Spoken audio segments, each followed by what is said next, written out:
ডিপার্টমেন্টে পড়ছি বর্তমানে। আমার লাস্ট সেমিস্টার মানে শুরু হবে আর কি, আমার আরেকটা সেমিস্টারই বাকি। সো আমি হুম। হচ্ছে ভাই আগে আইইবি তে পড়তেছিলাম, for financial reasons I had to drop out. কারণ ওকে। আমার আপনার আব্বু মাই মারা গেছে, আমি নিজের পড়াশোনা নিজে ফাইন্যান্স করছি। আর মাশাআল্লাহ। আমি হচ্ছে ভাই to be honest, research paper দেখা যাচ্ছে লেখার ওরকম টাইম নেই, কারণ দেখা যাচ্ছে যে জব করতে হচ্ছে, নিজেকে নিজে মানে চালাতে হচ্ছে, বা I have to hmm. Support my family as well. So research পেপারে ভাই ইন্টারেস্ট আছে, কিন্তু দেখা যাচ্ছে লেখার সেরকম সুযোগ হয় নাই। আর আমি ভাই টু বি অনেস্ট বাইরে মাস্টার্স এর জন্য ফুললি ফান্ডেড স্কলারশিপের জন্য খুবই ইন্টারেস্টেড। কিন্তু হুম। আমি কালকে একটা সেশন হয়েছে আমাদের ওখানে, আমি ভাইটাকে জিজ্ঞেস করেছিলাম যে যদি আমার রিসার্চ পেপার না লেখা থাকে এখানে ভাই কতটুকু চান্স। আমি যতটুকু জানি আপনি হয়তো বা ফুললি ফান্ডেড স্কলারশিপে জার্মানিতে পড়ছেন, সেই এই বিষয়ে যদি একটু ভাই একটু বলতেন খুবই উপকার হতো, যে যদি রিসার্চ পেপার না লেখা হয়ে থাকে এটা কি কোনো খুবই ড্রব্যাক হিসেবে কাজ করবে কিনা, বা ফুললি ফান্ডেড স্কলারশিপ পাবো কি পাবো না। আর হুম। ইচ্ছা ভাই আছে, সময়টা নাই বলতে গেলেও, কিন্তু ইচ্ছা রিসার্চ পেপার আছে। যেরকম আমাদের আগের সেমিস্টারের একটা ছোট্ট একটা কোর্স ছিল, রিসার্চ মেথোডোলজি নামে একটা কোর্স ছিল আমাদের। হুম। তো ওখানে আমাদেরকে টিচার বলেছে যে আপনাদের তো একটা মানে প্রাইভেট ইউনিভার্সিটি যেহেতু পড়তেছি, ক্যানাডিয়ান ইউনিভার্সিটি বাংলাদেশ, তো হুম। বলতেছে আপনাদের তো ওরকম ভাস সময় নেই, 4 মাসের একটা সেমিস্টারে তো আপনাদেরকে পড়ানোর সময় নেই। So আমাদেরকে বলেছে আপনার ছোট্ট একটা পেপার লিখবেন। তো আমি একটা পেপার লিখেছি, ওটা ভালো মানে আমি ওই পরীক্ষাতে আপনার কত 80 মার্কস পেয়েছি। ওখানে আমাদের কোনো এক্সাম হয়নি, পেপার প্রেজেন্টেশন এসবই হয়েছে। তা আমি আপনার টপিক চুজ করেছিলাম ভাইয়া যে রুরাল এরিয়াতে দেখা যাচ্ছে একটা মানুষ ইংলিশ ওইভাবে শিখতে পারছে না, আরবান হুম। এরিয়াতে যেটা শিখতে পারছে। এবং বর্তমান যুগে ইংলিশ স্পিকিং খুবই গুরুত্বপূর্ণ জব সেক্টরে।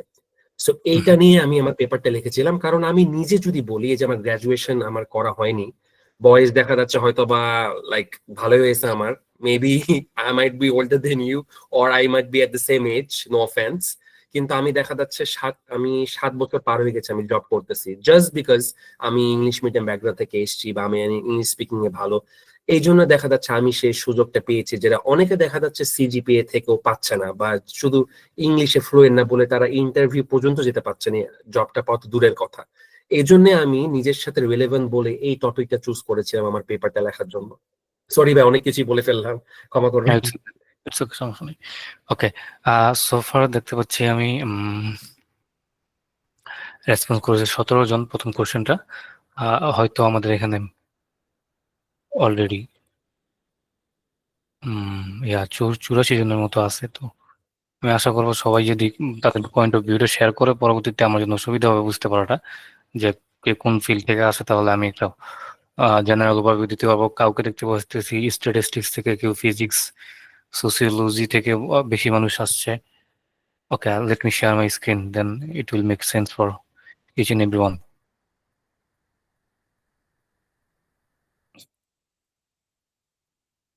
আচ্ছা, আমার স্ক্রিনটা হয়তো আপনারাও দেখতে পাচ্ছেন।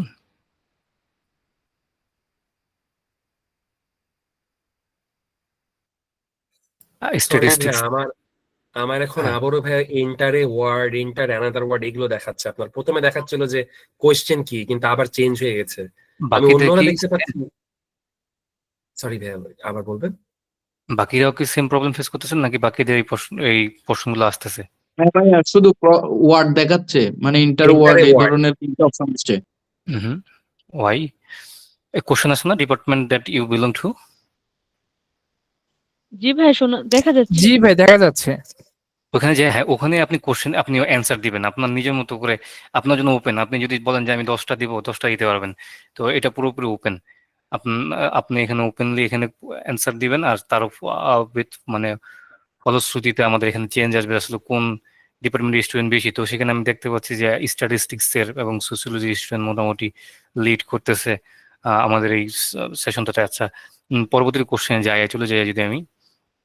আপনারা কে কোন লেভেলে পড়েন, এখানে যদি আপনারা অ্যান্সার দেন তাহলে পরবর্তী লেভেলের কোশ্চেনটা আসবে।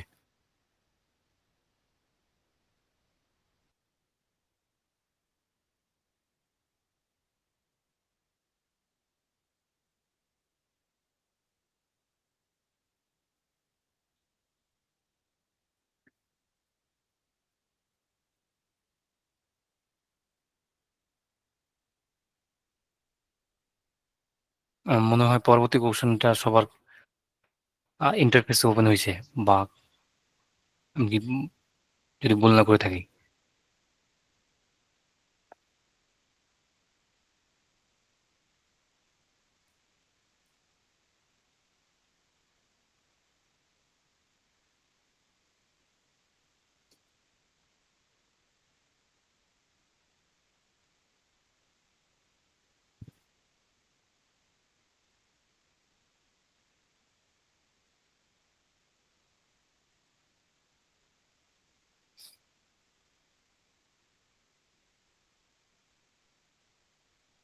এইট সেমিস্টারে পড়তেছে, একজন রেসপন্স করছে, 7জন রেসপন্স করছে।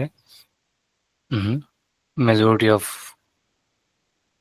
থার্ড ইয়ার পার করে ফেলছে, একজন সেকেন্ড সেমিস্টার বা সেকেন্ড ইয়ার আছে। ওকে,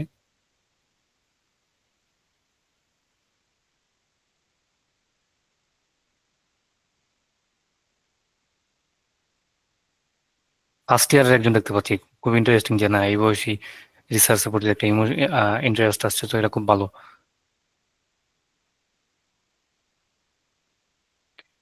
ভুলে ফার্স্ট ইয়ার লেখা হয়েছে নাকি 5-2 4-2 বা 3-2, হয়তো মেসেজে লিখে দিতে পারেন।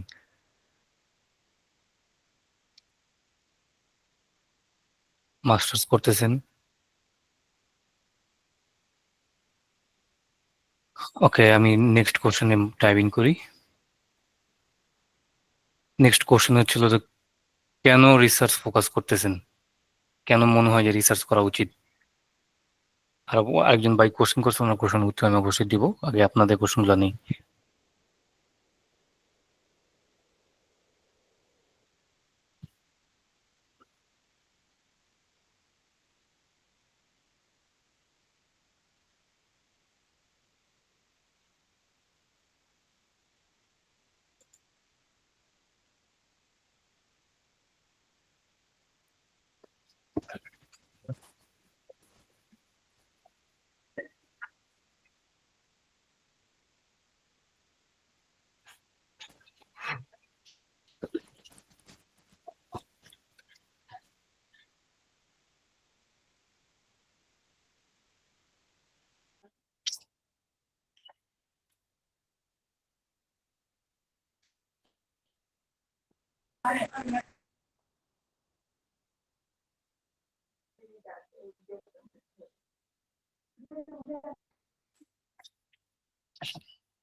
আচ্ছা, আমার মনে হয় যে কোনো কমপ্লেক্সিটি কেউ ফেস করতেছে। তো আমি সহজ পন্থাই আগাই। আমি ধরে নেব যে সবাই রিসার্চ ফোকাস করতেছে, হয়তো কেউ বাইরে যাওয়ার ইচ্ছায়, বা কেউ তার থিসিস করতে যাচ্ছে, বা হায়ার হায়ার এডুকেশন তো অবশ্যই। তো আমি ধরে নেব যে এগুলাই বেসিক কারণ হতে পারে যার জন্য তারা আসলে আপনারা রিসার্চটাকে একটা ডাইমেনশন হিসেবে ফোকাস করতেছেন। মেসেজ দেখতে পাচ্ছি, কিসে মেসেজ এখানে। ওকে,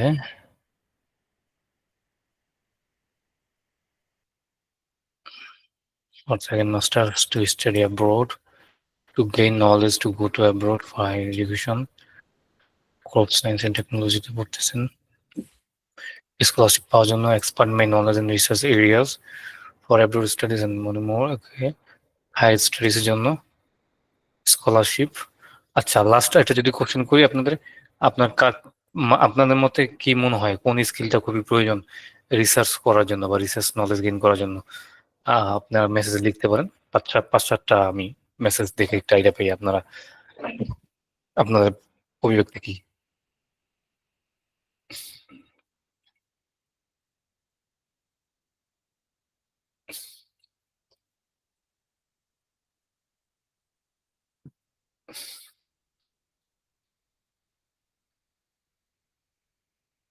আচ্ছা, ভালো, সবাই অ্যান্সার করছেন, খুব পজিটিভ অ্যান্সার গুলোই আপনারা সোফার মনে হচ্ছে যে অনেকটা পথ পাড়ি দিয়েছেন বা অনেকটা জিনিস গেইন করছেন নলেজ। তো এখন যদি আমি ডাইভ ইন করি আমাদের মেইন সেশনে, তো মেইন সেশনে ডাইভ ইন করার জন্য আমি ওখানে কোশ্চেন রাখছিলাম যে আপনারা কে কি কোশ্চেন করতে চান ওখানে করতে পারতেন, তো আমি হয়তো ইজিলি বুঝতে পারতাম। যাই হোক, আপনারা আপনাদের কোশ্চেন গুলা মেসেজে দিয়ে দিতে পারেন, আমি মেসেজ থেকে দেখে নিব, বা আপনারা যে কেউ হ্যান্ড রেজ করবেন, আমি সুযোগ দিব আপনাদেরকে আপনাদের কোশ্চেন গুলা করার।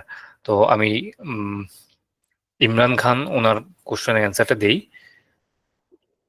হ্যাঁ, যদি আপনার বাইরে আসার ইচ্ছা থাকে, বিশেষ করে হায়ার এডুকেশনের জন্য, it can be masters or PhD, then আপনার কি কি বিষয় লাগে, মানে ইউনিভার্সিটিতে অ্যাডমিশনের জন্য এবং বা ইনিশিয়ালি আপনার অফার লেটারটা পাওয়ার জন্য কোন জিনিসগুলো খুবই প্রয়োজন। আমি যদি মানে ভাগ ভাগ করে বলি, European context, USA and Canadian context পুরোই ভিন্ন, চায়না অ্যান্ড দক্ষিণ কোরিয়া তাদের কন্টেক্সট ভিন্ন, অস্ট্রেলিয়ান কন্টেক্সটও ভিন্ন। তো যদি ইউরোপিয়ান কন্টেক্সট থেকে বলি, ইউরোপে আপনি যদি কখনো অ্যাপ্লাই করেন মাস্টার্স, ব্যাচেলর অথবা পিএইচডির জন্য, তখন ওদের ইউনিভার্সিটির ডিপার্টমেন্ট বা ইউনিভার্সিটি সেন্ট্রাল পর্যায় থেকে আপনাকে অ্যাপ্লাই করতে হবে প্ল্যাটফর্মটাকে।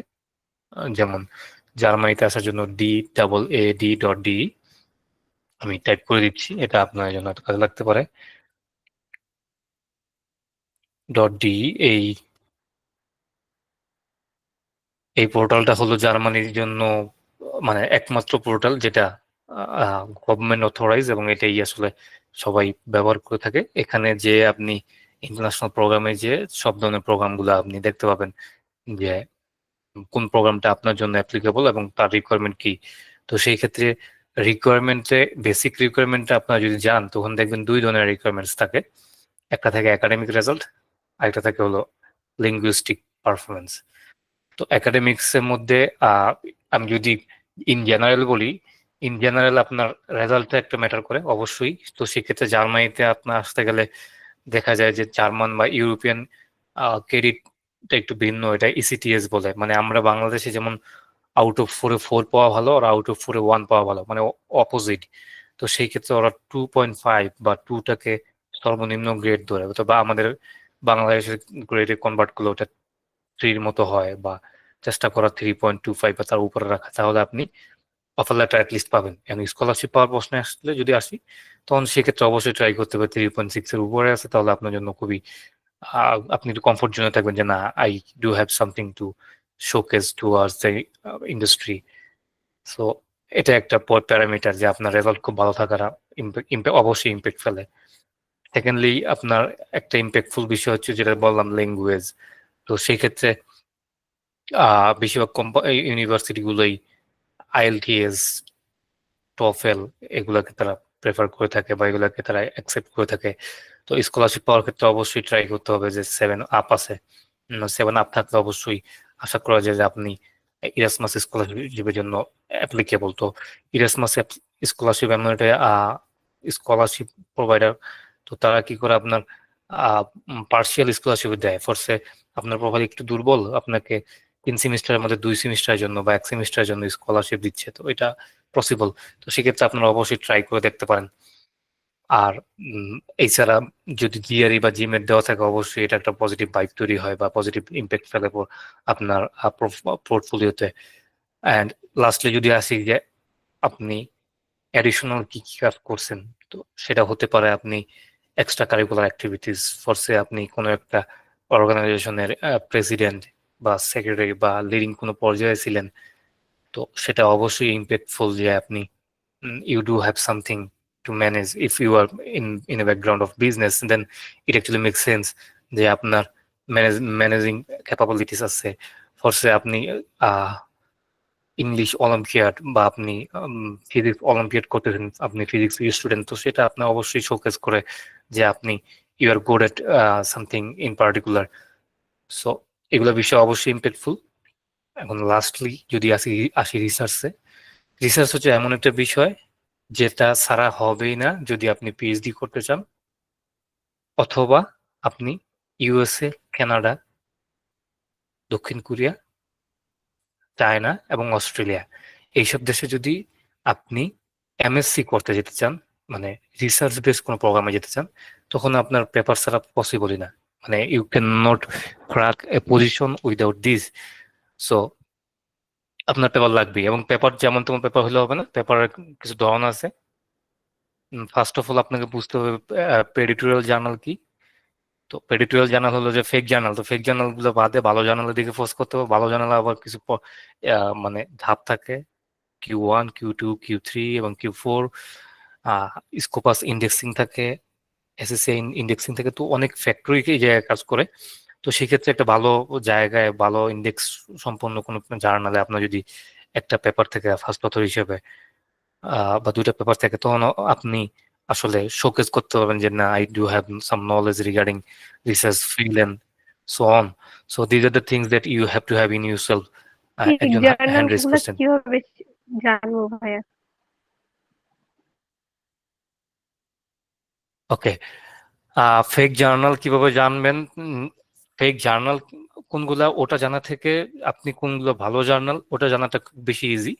কারণ দুনিয়াটা এখন ফেকের, আপনি এদিকে যাবেন ওদিকে ফেক ফেক ফেক। তো সেই ক্ষেত্রে আপনি যদি জানতে পারেন যে আসলে কোন জার্নালগুলো আমার জন্য অ্যাপ্লিকেবল এবং কোন জার্নালগুলো আমি চুজ করব, তাহলে আপনার জন্য ইজি হয়ে যাবে যে এই জার্নালটা আমার দরকার। যদি আমি আপনাদেরকে জানি না ইন দ্য মিন টাইম দেখানো উচিত কিনা, তবু আমি আপনাদের একটা টাইপ দিই, আপনি ভালো জার্নাল কিভাবে চুজ করবেন। করছে আমি সায়েন্স ডিরেক্ট, আমার স্ক্রিন দেখা যাচ্ছে না? আমার স্ক্রিন কি দেখা যাচ্ছে? ও না, হ্যাঁ স্ক্রিন দেখা যাচ্ছে, ওকে। হুম, তো সায়েন্স ডিরেক্ট, CIN, আমি বেসিক থেকে দেখা যাচ্ছি। আচ্ছা, আপনি আপনার জার্নাল বা পেপার স্টার্ট করার জন্য কিছু প্ল্যাটফর্ম থাকবে বা কিছু প্ল্যাটফর্মই বলা চলে। তো তার মধ্যে ScienceDirect, Wiley online library, then Scopus, এইগুলা কিছু সাইট আছে, সেখান থেকে আপনি ভালো পেপারগুলাকে ডিটারমাইন করতে পারেন। তো সেক্ষেত্রে আমি যদি সায়েন্স ডিরেক্টে আসি, আসার পরে অ্যাডভান্স সার্চে ক্লিক করলে আমার একটা ইন্টারফেস ওপেন হবে যেখানে আমি সার্চ দিতে পারবো। ফার্স্টে আমি বিজনেস স্টুডেন্ট, আমি ফিনটেক ফাইন্যান্সিয়াল টেকনোলজি নিয়ে জানতে চাই, ফিনটেক জানতে চাই। আমি ফোর্সে রিসেন্ট কোনো একটা পেপার পড়তে চাই 2024-এর। অথরের নাম আমি কোনো কিছু মেনশন করলাম না, শুধু সাল মেনশন করলাম। আচ্ছা, তো আমি দেখতে পাচ্ছি যে 2024 সালে ফিনটেকে, শুধু ফিনটেকের উপরেই 1,500-এর মতো আর্টিকেল পাবলিশ হয়েছে। এখন ফোর্সে আমি এই পেপারটা পড়বো বা এই পেপারটা আমার জানার আগ্রহ হয়েছে, এটা গেলাম। তো আমি কোনো পেপার, আমি যে ইন্ট্রোডাকশন যাওয়ার সময় অবশ্যই এই জিনিস আমি টাচ করব, তো আমি একটা ওভারভিউ দিই। এখান থেকে আপনি কিভাবে বুঝবেন যে জার্নালটা ভালো? এটা হলো পেপারের নাম আর এটা হলো জার্নালের নাম। তো জার্নালটা আমি যদি রাইট বাটন ক্লিক করে ভিতরে যাই, তো আমি দেখতে পাচ্ছি যে জার্নালটার সাইট স্কোর এবং ইমপ্যাক্ট ফ্যাক্টর আছে। তো সবসময় মাথায় রাখবেন যে ইমপ্যাক্ট ফ্যাক্টর আছে এরকম জার্নাল, ওগুলো অবশ্যই ভালো। ওগুলা ভালো মানে টপ লেভেলের জার্নাল। যদি 0.00 সামথিং হয় তাও বেটার। তো এটা ইমপ্যাক্ট ফ্যাক্টর 5.5%, এটা বোঝা যাচ্ছে খুবই ভালো জার্নাল। তারপরও আপনার যদি মনে হয় না আমি কনফিউজড, তাও একটু ভালো অপশন হলো আপনি আপনার জার্নালের অ্যাবাউটে যাবেন। অ্যাবাউটে যে জার্নাল ইনসাইটস, এখানে ইমপ্যাক্ট ভালো করে বুঝতে পারবেন। এবং ইন্ডেক্সিং দেখেন, এই পেপারটার ইন্ডেক্সিং আছে এমার্জিং সোশ্যাল সায়েন্স সাইটেশন বা সোর্স সাইটেশন ইন্ডেক্স। তো SCI বা SSCI এই ধরনের জার্নালগুলো ভালো ভালো হয়। তো আমি যদি আমার জায়গা থেকে বলি, আমরা এখন এই জায়গায় আছি, এমার্জিং কোনো পেপারও আমি চুজ করি না, কারণ এটা ভালোর দিকে যাচ্ছে। যেগুলো পেপার এক্সটেন্ডেড এসসিআই বা এসসিআই, ওগুলো পেপারকে আমি পার্সোনালি বা আমরা পার্সোনালি প্রেফার করি। তো সেক্ষেত্রে এটাও ভালো হওয়ার পথে, বা এটা তুলনামূলক ভালো একটা জার্নাল, বোঝা যাচ্ছে যে ইমপ্রেফেক্টও ভালো। যদি আরো ভালো কোনো একটা জার্নাল আমি চেক করতে চাই ফোর্সে, দেখি এই জার্নালটা কেমন। এটা অবশ্যই ভালো জার্নাল, দেখে বোঝা যাচ্ছে। ইমপ্রেফেক্টর 8 অ্যাবাউট।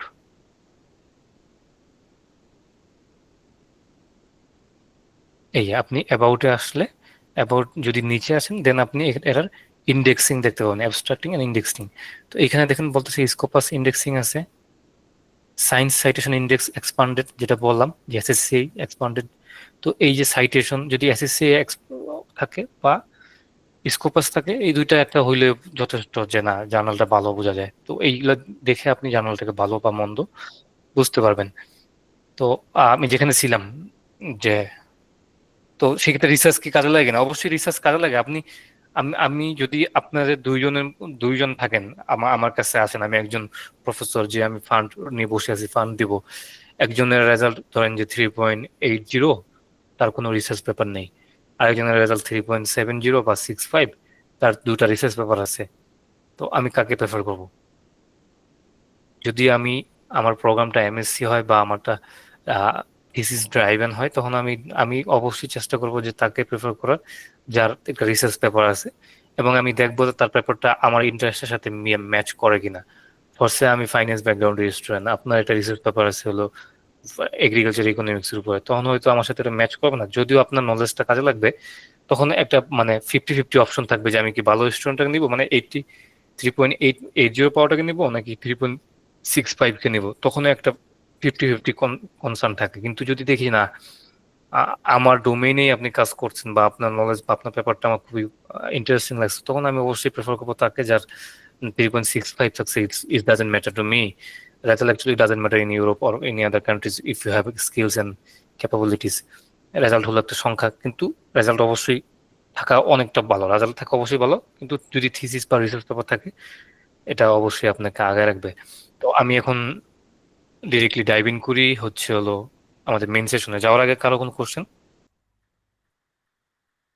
ভাইয়া আমার জি, একটা আবু তালহা। কোয়েশ্চেন ছিল যে কারো ইউনিভার্সিটিতে যদি অপরচুনিটিটা না থাকে, তাহলে একা একা আর কি কোনোভাবে কি করা যায়?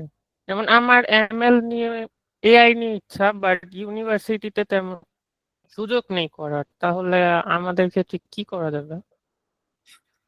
আপনি কোন ইউনিভার্সিটি ভাই? আমি যদি যদি বেশি পার্সোনাল হয়ে যান, না আসা করলে সমস্যা নেই। ভাইয়া ন্যাশনালের আন্ডারে আর কি। ওকে, ইটস ওকে, গ্রেট। আমি থ্যাঙ্কফুল যে আপনি আপনার জায়গা থেকে চেষ্টা করতেছেন। তো রিসার্চ করার জন্য যদি কোনো একজন গাইডেন্স থাকে বা সুপারভাইজার থাকে, এটা অবশ্যই ব্লেসিংস। কিন্তু মেজরিটি সময় ওটা থাকে না। যেমন আমাদের সময় যখন আমরা শুরু করেছিলাম, আমি Haji Mohammad Danesh science and technology university থেকে পড়াশোনা করছি। তো আমার ইউনিভার্সিটিতে দেখা গেছে যে বিবিএর স্টুডেন্ট রিসার্চ করবে, এটা তো আসলে কল্পনাতীত ছিল আমাদের সময়। তো সেই ক্ষেত্রে আমাদের টিচাররা অবশ্যই তাদের তাদের জায়গাতে কন্ট্রিবিউট করার চেষ্টা করছে, they have tried their best. But অবশ্যই একজন ওইরকম একজনকে প্রয়োজন যে আপনাকে রাইট ওয়েতে গাইড করতে পারবে। তো সেরকম গাইডেন্সের অভাব ছিল, কিন্তু সামহাউ আই হ্যাভ ওভারকামড। সো এটা করার জন্য আপনাকে কি করতে হবে, যে অলরেডি কাজ করতেছে তার পিছনে পিছনে ঘুরতে হবে, এবং এই নেটওয়ার্কিং আপনাকে অনেক দূর নিয়ে যাবে। ট্রাস্ট মি, এই নেটওয়ার্কিং আপনাকে অনেক দূর নিয়ে যাবে। কারণ যারা স্কলার্স, তাদের তাদের যে দুনিয়া জোড়া চাহিদা। তো অবশ্যই আপনি নিজে থেকে ট্রাই করেন। এখন ফরসে আপনি যদি আমার কাছে আসেন, হ্যাঁ আমি নেওয়াজ ভাই, আমি আপনার কোশ্চেনটা নিব। আপনি যদি আমার কাছে আসেন, ভাই আমি আপনার সুপারভাইজেশন চাই, তখন আমি অবশ্যই আপনাকে সময় দিতে পারবো কিনা পারবো না, ওটা ডিপেন্ড করবে হলো যে আপনি কোনো প্রপোজাল নিয়ে আসছেন কিনা। ফরসে আপনি একটু পরে মেসেজ দিয়ে বলেন যে ভাই আমি আপনার সাথে কাজ করতে চাই, এটা আসলে কোনো সেন্স ক্রিয়েট করবে না। যদি আপনি একটা প্রপোজাল তৈরি করে আসতে পারেন, আমি যদি আপনার কাজটা দেখে তাকায় বুঝতে পারি যে আপনি এটা পিছনে ইফোর্ট দিয়েছেন, আমরা যখন একটা কাজ দেখবো, দেখলে বুঝতে পারবো যে you have tried a lot. So তখন আমি বুঝবো না ছেলেটার ইচ্ছে আছে, একটা সুযোগ দেওয়া যায়। তো আমি সময় না পাইলে আমার নেটওয়ার্কে কাউকে আমি দিয়ে দিলাম যে ওর সাথে কোলাবোরেট করো বা কাজ করতো। এই জিনিসগুলো অবশ্যই আমরা দেখি, বা যারা ডোমেইনে আছে তারা এই জিনিসটা খুবই খেয়াল করে।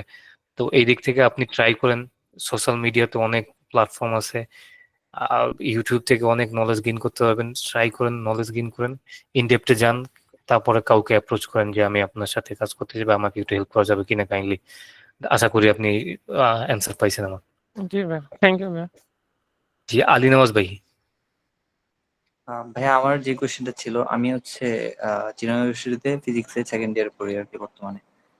জি। তো আমি হচ্ছে রিসেন্টলি হচ্ছে ওই বাংলাদেশ এনভায়রনমেন্টাল ইনিশিয়েটিভের একটা প্রোগ্রামে ওদের ফেলো হয়েছিলাম। তো ওখানে পড়াশোনা বা করার পর আমি যতটুকু বুঝলাম যে আমার ওই দিকটায় হচ্ছে অনেক বেশি ইন্টারেস্ট, আমি ওদের সাথে রিসার্চ করতে কাজ করতে ইচ্ছুক আর কি। তো আমার ম্যাচুর যেহেতু ফিজিক্স, আমি যদি ওই হিসেবে কাজ করি তাহলে আমার কি আদৌ কোনো মানে গেইন হবে কিনা, এটাই জিজ্ঞেস করতেছিলাম। ভালো আমার কোশ্চেন। ইন্টারেস্ট আছে ওইদিকে খুবই, এন্ড মেন্টর যারা আছে ওনাদের অনেকগুলো রিসার্চ পেপারও আছে। তো if I seek their help, I think they may help, এই জন্যই। ভালো কোশ্চেন রেজ করছেন। এই প্রশ্নটা বা এই প্রবলেমটা আসলে অনেকেই ফেস করে, এবং এই কোশ্চেনটা প্রায় আমাদের কাছে আসে, বা আমাদের মধ্যে কাছে ওই মানে মাথায় এই ধরনের প্রশ্ন অনেক রেজ হতো ইনিশিয়ালি। তো এটার অ্যান্সারটা খুবই ইজি। আপনি নলেজ গেইন করার জন্য অবশ্যই তাদের সাথে কাজ করতে পারেন, একটা দুইটা পেপারে অবশ্যই কাজ করতে পারেন। কারণ এই কাজ করলেই যে আপনার মানে মানে আপনি যখন রিসার্চ করবেন, মানে আমি পার্সোনালি যেটা বিশ্বাস করি, আমার নামের পিছনে পেপার কয়টা আসলো it doesn't matter, what I have learn is the matter. So আপনি যদি বিশ্বাস করেন যে না আমি তাদের থেকে যে শিখতে পারবো এবং ওই শিক্ষাটা আমাকে পরবর্তী আমি ইন্ডিভিজুয়ালি যদি কাজ করতে চাই আমাকে এটা কাজে লাগবে, হোয়াই নট। সো আমি আমার জায়গা থেকে দেখা দেখা গেছে আমি আমার নিজের ডোমেন থেকে বের হয়ে যে এগ্রিকালচার ডোমেইনেও কাজ করছি। I have work on medical science as well. So আমি ফাইন্যান্সের স্টুডেন্ট, কিন্তু আমার আমার যদি প্রোফাইল দেখেন আপনারা কখনো, আমার বেশিরভাগ কাজ দেখবেন যে মেশিন লার্নিং এবং ডিপ লার্নিং এর উপরে, নিউরাল নেটওয়ার্কের উপরে। তো এগুলো অবশ্যই কাজে লাগে, কিন্তু আপনি যদি চেষ্টা করতে পারেন এরকম যে যেখানে কাজ করতেছেন তাদেরকে যদি আপনি অ্যাপ্রোচ করতে পারেন যে আপনার ফিজিক্সের সাথে রিলেট করে যদি কোনো টপিক ডেভেলপ করা যায় তাহলে ওটা হয়তো আপনার জন্য ভালো হবে। আর যদি না হয় অবশ্যই আপনি তাদের সাথে কাজ করবেন বা কাজ করার আগ্রহ প্রকাশ করতে পারেন, because of gaining the knowledge that you actually need at this initial stage. So I would say yes, why not? জি, মেহেদি হাসান ভাই, আপনার কোশ্চেন।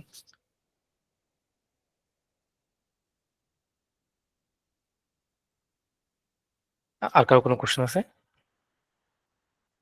আচ্ছা, হ্যাঁ, আফসান, কোশ্চেন প্লিজ।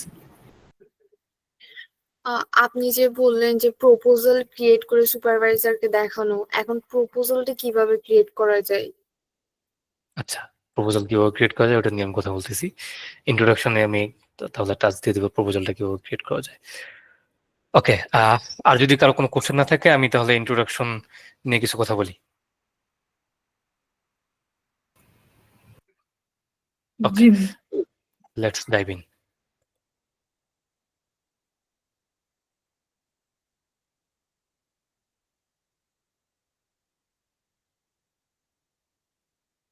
আচ্ছা, যদিও পার্সোনাল জিনিস দেখানো প্রয়োজন না, আমি গতকালকে একটা কাজ শুরু করছি, সামনে যেহেতু চলে আসছে আপনাকে দেখাই।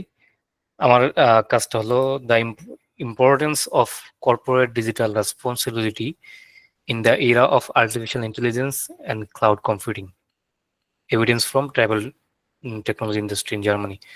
সো যদি আমি আমার এই টপিকটাকে আগে ভাঙাই, পরবর্তীতে আমি অন্য কোনো কাজ শো করবো, অন্য কিছু শো করবো।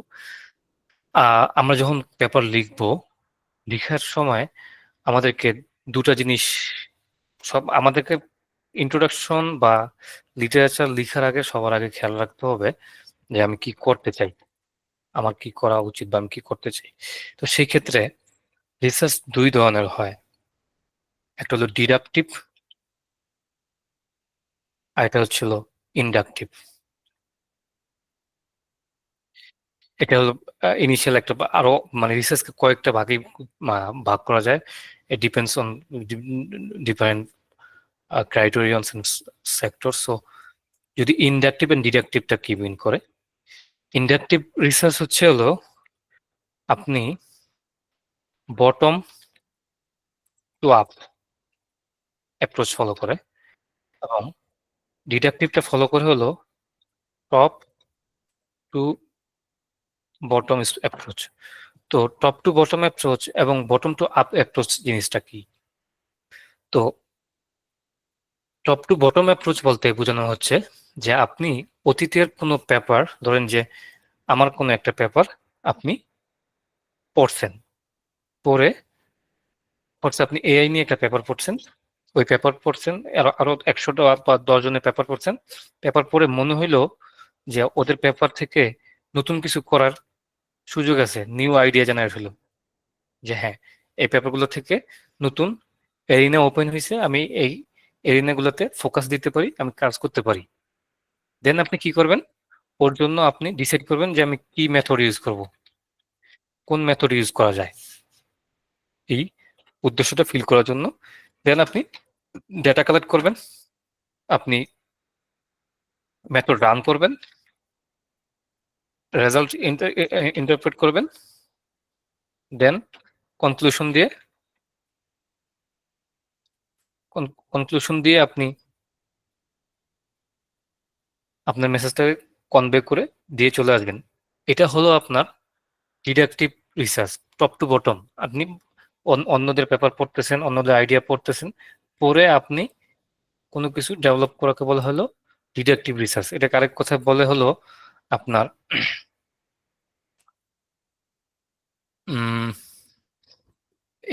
এটাকে আপনার ইউজুয়ালি আপনি এম্পিরিক্যাল রিসার্চ বলতে পারবেন না।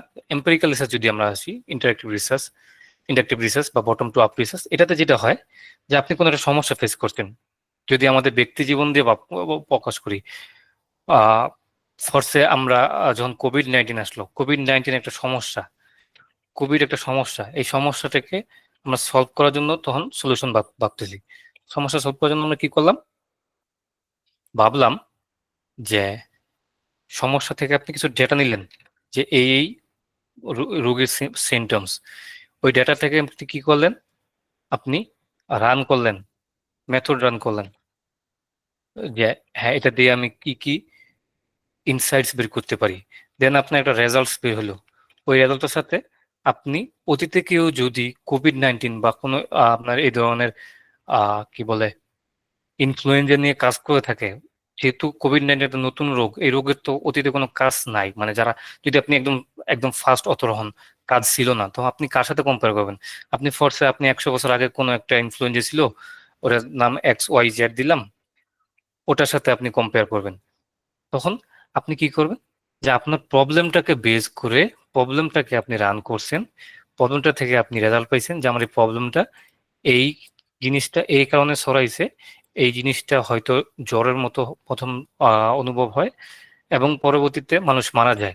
তখন আপনি কম্পেয়ার করতেছেন অতীতে এরকম মহামারী যতগুলো হয়েছে, মহামারীগুলোতে আসলে কিরকম হয়েছে, দেন আপনার এই অর্জনটাকে আপনি কম্পেয়ার করে বোঝাচ্ছেন যে আমি একটা নতুন জিনিস বের করছি যেটা আসলে কোভিড-19 এটা একটা খুবই কনসার্ন বিষয় এবং এটা সম্পর্কে স্টাডি করতে হবে।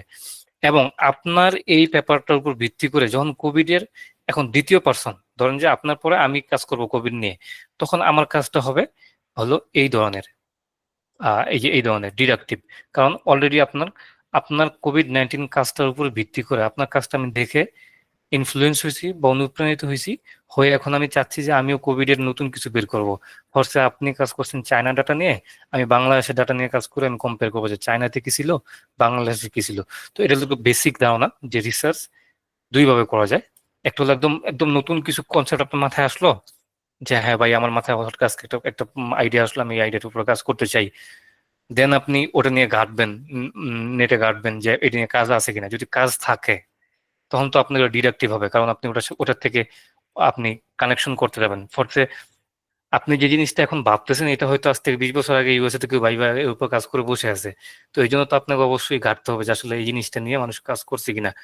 যদি কাজ করে থাকে দেন আমাদের অবশ্যই ডিডাকটিভ স্ট্র্যাটেজি ফলো করতে পারে। যদি না, this is the first time that আপনি কোনো কিছু নিয়ে কাজ করছেন এবং আপনি কোনো কোনো প্ল্যাটফর্মে এই ধরনের কোনো কাজ পান, তখন আমরা ইন্ডাকটিভ হইতে যাবো। তো এটা হলো বেসিক টার্ম।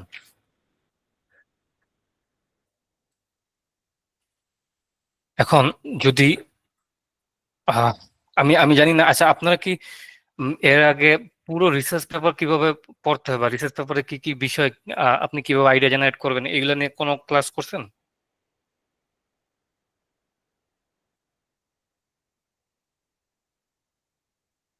না ভাই না ভাই, না ভাই। আসলে আসলে ভাই আজকের ক্লাসটাতে ভাই টপিক সিলেকশন এন্ড ইন্ট্রোডাকশন আচ্ছা দুটো বিষয় ভাই কমান। টপিক আমি শুনছিলাম আমাকে বলেছিল শুধু, আচ্ছা ওকে, আমি ভাবছি শুধু ইন্ট্রোডাকশনটা করবো। আচ্ছা তাহলে আমি একদম আর একটু ডেপটে যে আমি আপনার দেখে আসলে কিভাবে আপনি বুঝবেন যে একটা জার্নাল আপনি কিভাবে আসলে রিসার্চ গ্যাপ বের করতে পারবেন, কার মানে আপনার কিছুর উপর কাজ করা উচিত ফরছে। আমি এই জার্নালটাই নামাবো এবং এই জার্নালটা আমি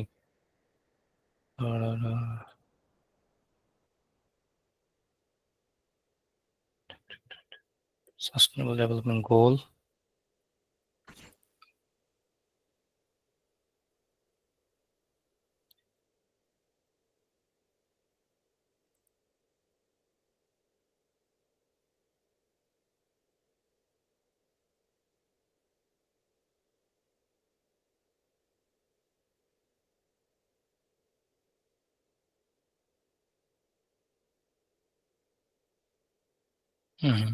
অ্যাক্সেস নাই এটার।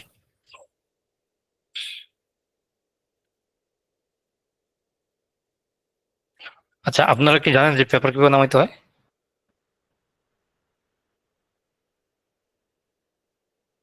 এই পেপারটা যদি আপনার নামাতে বলা হয় আপনার নামাতে পারবেন কেউ? কি ভাই সরি পারবো। এই পেপারটা 35 ইউরো পেপার। আপনারা কি এই সাইহাব ইউজ করেন তাই না? জি জি জি good good good, very good. জার্মানিতে এটা করা সম্ভব না, একদম ঝামেলা হয়ে যাবে। তো এটা নামানো সম্ভব না আমার দ্বারা, আর আমার ইউনিভার্সিটি থেকে এটা সাবস্ক্রিপশন নাই এটার উপরে। দেন তাহলে আমি ফ্রি কোনো পেপার নিতে যাচ্ছি না।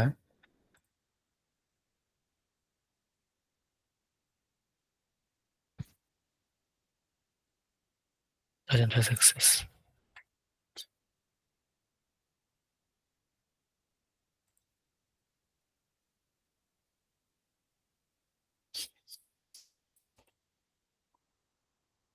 আমি আসলে ব্যাপার থাকে না, ডিলিট করে দিই কাজ করার পরে।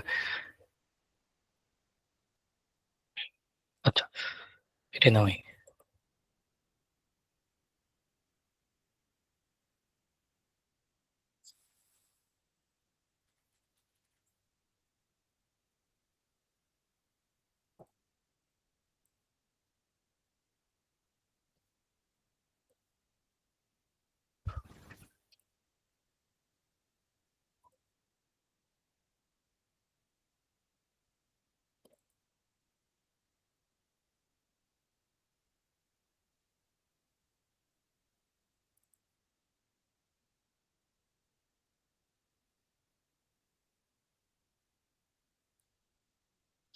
ওকে আচ্ছা, আহ আপনি টপিক কিভাবে সিলেক্ট করবেন বা আপনার পেপার কি ধরনের কাজ করা উচিত? ধরেন যে আমি কোনো টপিক জানি না, আমি একটা নতুন টপিক নিয়ে কাজ করতে চাই। আমার মাথার মধ্যে একটা আইডিয়া আসলো যে আমি ফিনটেক নিয়ে কাজ করতে চাই, ফাইন্যান্সিয়াল টেকনোলজি নিয়ে কাজ করতে চাই। তো ফিনটেক নিয়ে কাজ করব, আমি ফিনটেকের একটা পেপার নামালাম। তো আমরা পেপার পড়ার নিয়মটা কি? এই পেপারটা হলো 9 পেজের। যদি আমি পেপারটা throughout line by line পড়তে চাই, পেপারটা পড়তে আমার হয়তো 3-4 ঘন্টা লেগে যাবে। এখন আমি পেপারটা 5 মিনিটে পড়তে চাই, পুরো একটা আইডিয়া নিতে চাই পেপারটা কি করছে, তখন আমার জন্য প্রসিডিউরটা কি হবে, পেপারের স্ট্রাকচারটা যদি আমরা বুঝতে পারি তখন আমার জন্য ইজি হয় বোঝাটা।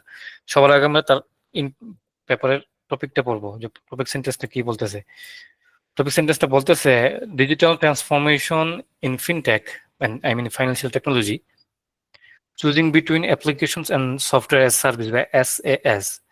তো বলতেছে ফিনটেকে ফাইন্যান্সিয়াল টেকনোলজিতে ডিজিটাল ট্রান্সফরমেশনটা কি বা কিভাবে ইমপ্লিমেন্ট হচ্ছে, এবং আপনি কোনটা চুজ করবেন, অ্যাপ্লিকেশন বেসড ট্রান্সফরমেশন যাবেন নাকি সফটওয়্যার সার্ভিস।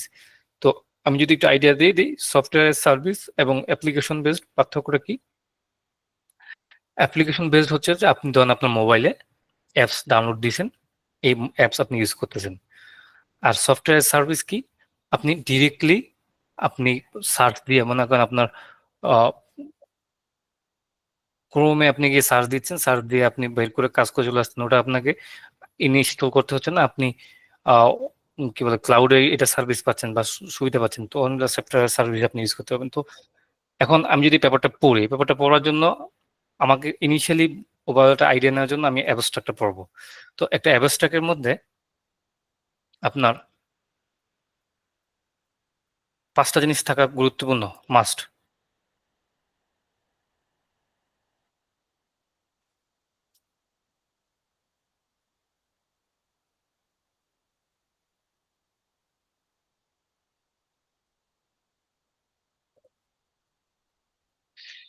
এবং একটা অ্যাবস্ট্রাক্টে পারপাস থাকতে হবে,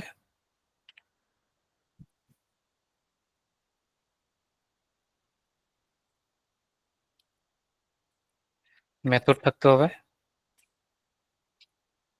রেজাল্ট থাকতে হবে,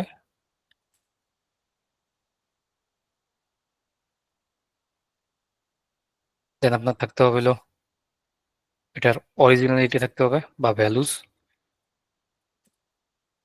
দেন থাকতে হবে ইমপ্লিমেন্টেশন, ইমপ্লিকেশনস। আচ্ছা, পারপাস, উদ্দেশ্য, কোন মেথড দিয়ে আপনি ই করবেন, রেজাল্ট, হ্যাঁ এই 4টা জিনিস থাকলে আপাতত হবে। 4টা না 5টা লিখছি, ঠিক আছে, ওকে। আপনাকে দেখেন, আপনি যখন একটা অ্যাবস্ট্রাক্ট লিখবেন, অ্যাবস্ট্রাক্ট হচ্ছে সারমর্ম, সারমর্ম দিয়ে আপনি পুরো পেপারটাকে আপনি বোঝাতে যাচ্ছেন যে এই পেপারটার মধ্যে আমি এটা নিয়ে কাজ করছি। তো এই 5টা জিনিসকে আপনি পুরো পেপারের মধ্যেই এটাকে ইমপ্লিমেন্ট করবেন এবং এটা পুরোটা বড় করে লেখা হয়। তো অ্যাবস্ট্রাক্টে আপনার থাকবে পারপাস, মানে আপনি কোন উদ্দেশ্যে এই কাজটা করতে যাচ্ছেন, প্রথম অংশে থাকবে এটা। এখন কিছু কিছু পেপারে দেখবেন যে ডিরেক্টলি পারপাসে না যে ওরা ব্যাকগ্রাউন্ড দেয়, শুরুতে একটা ব্যাকগ্রাউন্ড দেয়, ব্যাকগ্রাউন্ড দেওয়ার কিছু যুক্তিগত আছে। ফার্স্টে আমার অডিয়েন্স, আমি যাদের জন্য বইটা লিখতেছি বা পেপারটা লিখতেছি, সে জানে না আমি কি বিষয়ে কথা বলতেছি, তখন আপনি ওটার জন্য 1-2 লাইন একটা আইডিয়া দিলেন যে না এই জিনিসটা এটা, তারপরে পারপাসের দিকে মুভ করা। আচ্ছা, যদি আমরা দেখি, দেখেন এই পেপারটাতে যদি আমরা আসি, বলছে this research aims to offer, এই যে ওর একটা উদ্দেশ্য আছে, ও কি এইম করতেছে, ইট রিভিল করছে, কি রিভিল করছে মানে রেজাল্ট রিভিল করছে। এবং এর উপরে ও মেথডটা বলে গেছে, দেয়ার আর ভেন্ডরস দিস স্টাডি, ওকে। এই যে এখানেও একটা ফোকাস দিছে যে ও কি মেথড ইউজ করবে, কিভাবে ব্যাপারটাকে সাজাবে। তো এটা দ্বারা কেউ উপকৃত হবে, এই জিনিসটাও হয়তো উপরে দিছে। তো আমি যেটা বলতে চাচ্ছি, আপনার একটা পেপারের মধ্যে, একটা আইডিয়াল পেপারের মধ্যে সিকোয়েন্সটা এরকম হওয়া উচিত যে আপনি প্রথমে একটা পারপাস দিবেন, যে আমার উদ্দেশ্য এটা, this paper aims to, this the purpose of this paper is, or this paper would like to demonstrate. তো এরকম করে এক লাইনের মধ্যে আপনি জিনিসটা বুঝে দিবেন যে আমি আসলে কি চাই। দেন আপনি ওই উদ্দেশ্যটাকে মিট করার জন্য কোন মেথড ইউজ করবেন এবং কি ডাটা ইউজ করবেন ওটাকে লিখতে হয়, যে আমি এই ডাটা ইউজ করে, এই মেথড ইউজ করে এই উদ্দেশ্যটাকে ফুলফিল করতে চাই। তারপরে আসে রেজাল্ট, আপনি ওই উদ্দেশ্যটাকে রিচ করার জন্য আপনি যে ডাটাগুলোকে ইউজ করছেন এবং যে মেথডটা রান করছেন, রান করার ফলে আপনার কি রেজাল্ট আসছে, আউটকামটা কি, ওটাকে লিখতে হয় 1-2 লাইনে। দেন লিখতে হয় যে এটা আসলে সমাজে ভ্যালুটা ক্রিয়েট করতেছে, what is the difference of this paper or what is the কি findings of this paper compare to any other papers. That means এখানে আপনি একটা শর্ট কম্পারিজন করবেন, যে অন্য যে পেপারগুলো যেটা কভার করতে পারেনি আপনি ওই জিনিসটা কভার করছেন। ফাইনালি আসবে ইমপ্লিকেশন, আপনার টার্গেট অডিয়েন্স কারা, এর ফলে কারা উপকৃত হবে। ধরছে আপনি ফিজিক্সের স্টুডেন্ট, আপনি ফিজিক্সের একটা পেপার লিখছেন, আর্টিকেল লিখছেন, অবশ্যই আপনার অডিয়েন্স হবে ফিজিক্সের স্টুডেন্টসরা বা ফিজিক্সের কোনো একজন সায়েন্টিস্ট বা ওই ডোমেইনের কেউ হইতে পারে। তো তখন আপনি ওখানে মেনশন করে দিবেন যে আপনি তাদের উদ্দেশ্য আপনি কি মেসেজ রান করতেছেন বা মেসেজ দিচ্ছেন। তো এই 5টা জিনিস অবশ্যই থাকতে হবে একটা অ্যাবস্ট্রাক্ট। দেন আসি ইন্ট্রোডাকশনে। ইন্ট্রোডাকশন যখন আমরা লিখবো, লেখার আগে আমাদের, এখন আপনি যখন, আচ্ছা ইন্ট্রোডাকশন যাওয়ার আগে আমি যদি বলি এই পেপারটা ইন্ট্রোডাকশন পড়ি, ইন্ট্রোডাকশনে আপনার ওর যে পেপারটা থাকবে টপিকটা, ওই টপিকটাকে ও কিছু কিছু কিওয়ার্ডসে ভাগ করবে। যেমন এখানে দেখুন কিওয়ার্ডস দিয়ে দিছে, অ্যাপ্লিকেশন একটা কিওয়ার্ডস, এসএএস একটা কিওয়ার্ড, সিকিউরিটি এনহ্যান্সমেন্টস একটা কিওয়ার্ড, কমপ্লিশন একটা কিওয়ার্ড দিছে। তো এখান থেকে যদি আমি কিওয়ার্ড দিই, আমি ডিজিটাল ট্রান্সফরমেশনকে একটা কিওয়ার্ড ধরতে পারি, ফিনটেককে একটা কিওয়ার্ড ধরতে পারি, আমি ধরতে পারি অ্যাপ্লিকেশন এবং সফটওয়্যার সার্ভিস, এই দুইটাকে দুইটা কিওয়ার্ড ধরতে পারি। তো কিওয়ার্ডস কেন আমরা ধরবো? আমরা যখন ইন্ট্রোডাকশন লিখবো তখন কিওয়ার্ডস কেন্দ্রিক আমরা প্যারাগ্রাফ লিখবো এবং কানেক্ট করার চেষ্টা করব যে এই কিওয়ার্ডটার সাথে এই কিওয়ার্ডটা কিভাবে কানেক্টেড। এখন ধরেন আমার এই 4টা কিওয়ার্ডের জন্য আমি 4টা প্যারাগ্রাফ লিখবো, বা এই বাকি 2টার জন্য একটা লিখবো, বা 3টা সব মিলে 3টা প্যারাগ্রাফ লিখবো। তো আমি যখন লিখবো দুইভাবে লিখতে পারি।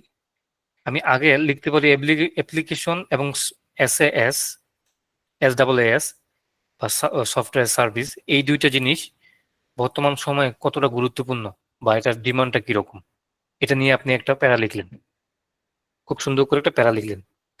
লিখে তারপর আপনি লিখতে পারেন এর ফলে কি হচ্ছে, আপনার কোম্পানিগুলোকে ডিজিটালাইজ হতে হচ্ছে এবং ডিজিটালাইজ হচ্ছে, তারা ম্যানুয়াল বা ট্র্যাডিশনাল অপারেশনস থেকে সরে এসে তারা ডিজিটাল অ্যাপ্রোচে ফোকাস করতেছে। কি করতেছে, তারা অ্যাপ্লিকেশনস বা সফটওয়্যার অ্যাজ এ সার্ভিস এগুলাকে অ্যাকোয়ার করতেছে। অ্যাকোয়ার করার ফলে কি হচ্ছে, তাদের বিজনেসের মধ্যে যে ফাইন্যান্সিয়াল অপারেশন গুলো চলতো সেগুলো যেহেতু টেকনোলজি বেসড হয়ে যাচ্ছে, সেই জন্য এটা ফিনটেক বা ফিনটেক হিসেবে কনভার্ট হচ্ছে। আপনি প্রসেসটা এভাবে শুরু করতে পারেন। আবার আমি এভাবেও করতে পারি যে ডিজিটাল ট্রান্সফরমেশন কি, এটা নিয়ে একটা প্যারা শুরু করতে পারি যে digital transformation because of technological evolvement, পৃথিবী এখন একটা বড় একটা চেঞ্জের মধ্যে যাচ্ছে এবং এই চেঞ্জের মাধ্যমে ডিজিটাল ট্রান্সফরমেশন হচ্ছে কোম্পানিগুলা, এবং কোম্পানিগুলা তারপর পরে আমি প্যারা কি করতে পারি, এই কোম্পানিগুলা বিভিন্ন ডিপার্টমেন্টে তারা টেকনোলজি ইমপ্লিমেন্টেশন করে থাকে। তখন আপনি 2-3টা ডিপার্টমেন্টের নাম দিয়ে আপনি পরে ফোকাস দিলেন যে ফাইন্যান্সিয়াল টেকনোলজি বা ফিনটেক, ফাইন্যান্স ডিপার্টমেন্টে ফোকাস করলেন, করে আপনি বলেন যে ফাইন্যান্স ইন্ডাস্ট্রি এখন বা ফাইন্যান্সিয়াল ডিপার্টমেন্ট গুলা এখন টেকনোলজি বেসড হয়ে গেছে, তারা এখন আর ক্যাশ বেসড ট্রানজাকশন করে না, ক্যাশ বেসড বেসড বিজনেস করে না, তারা এখন কার্ড কার্ড ওরিয়েন্টেড হয়ে গেছে। তারা আপনার ফাইন্যান্সিয়াল ডিসিশন গুলা আর্টিফিশিয়াল ইন্টেলিজেন্স মাধ্যমে নিচ্ছে, তারা এখন মেশিন লার্নিং বা ডিপ লার্নিং দিয়ে তারা প্রেডিকশন করতেছে যে তাদের লোন ক্রেডিট ফ্রড ডিটেকশন করতেছে।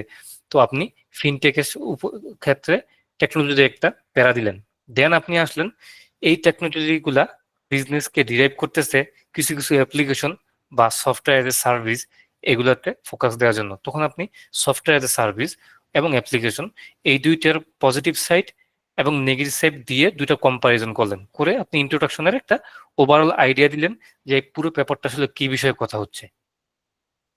দেন আপনি লাস্টের দিকে যে একটা টাচ দিলেন যে অ্যাপ্লিকেশন এবং সফটওয়্যার সার্ভিস এই দুইটার মধ্যে ভালো মন্দ আছে, এখানে একটা কম্পারিজনের সুযোগ আসলো।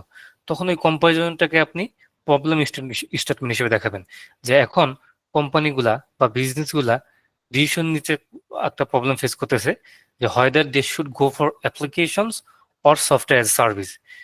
দেন আপনি এটাকে প্রবলেম স্টেটমেন্ট ধরে আপনার পেপারটাকে সাজাবেন। দেন আপনার আসবে হাইপোথেসিস, যে আপনি হাইপোথেসিস করতে পারেন যদি কোম্পানিগুলো অ্যাপ্লিকেশনের দিকে বেশি ফোকাস করে rather than software age service, তারা টেকনোলজিক্যালি বেশি অ্যাডভান্সড সার্ভিস পাবে। আপনি আরেকটা হাইপোথেসিস করতে পারেন না, আপনার সফটওয়্যার সার্ভিসকে যদি তারা বেশি গুরুত্ব দেয় তাহলে তারা বেশি সাকসেসফুল হবে।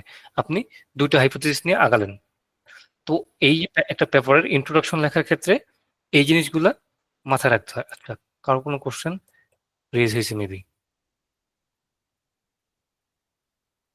জি ভাইয়া, জি আমার কোশ্চেনটা হচ্ছে ভাই হাইপোথেসিস নিয়ে কথা বলছিলেন, এই বিষয়টা নিয়ে যদি আর একটু বিস্তারিত বলতেন, কিভাবে ড্র করা যায় বা কিভাবে আসলে এর গুরুত্বটা থাকে। জি, আমি হাইপোথেসিস আসবো। আর হাইপোথেসিস আসবো আমি মানে ইন্ট্রোডাকশন ঢুকি নেই, আমি আপনার যেহেতু পেপার সম্পর্কে ধারণা নেই, পেপারে একটা ওভারভিউ দিই, দেন আমি আপনাদেরকে ইনডেপথ অবশ্যই আরো যাবো ইনশাল্লাহ।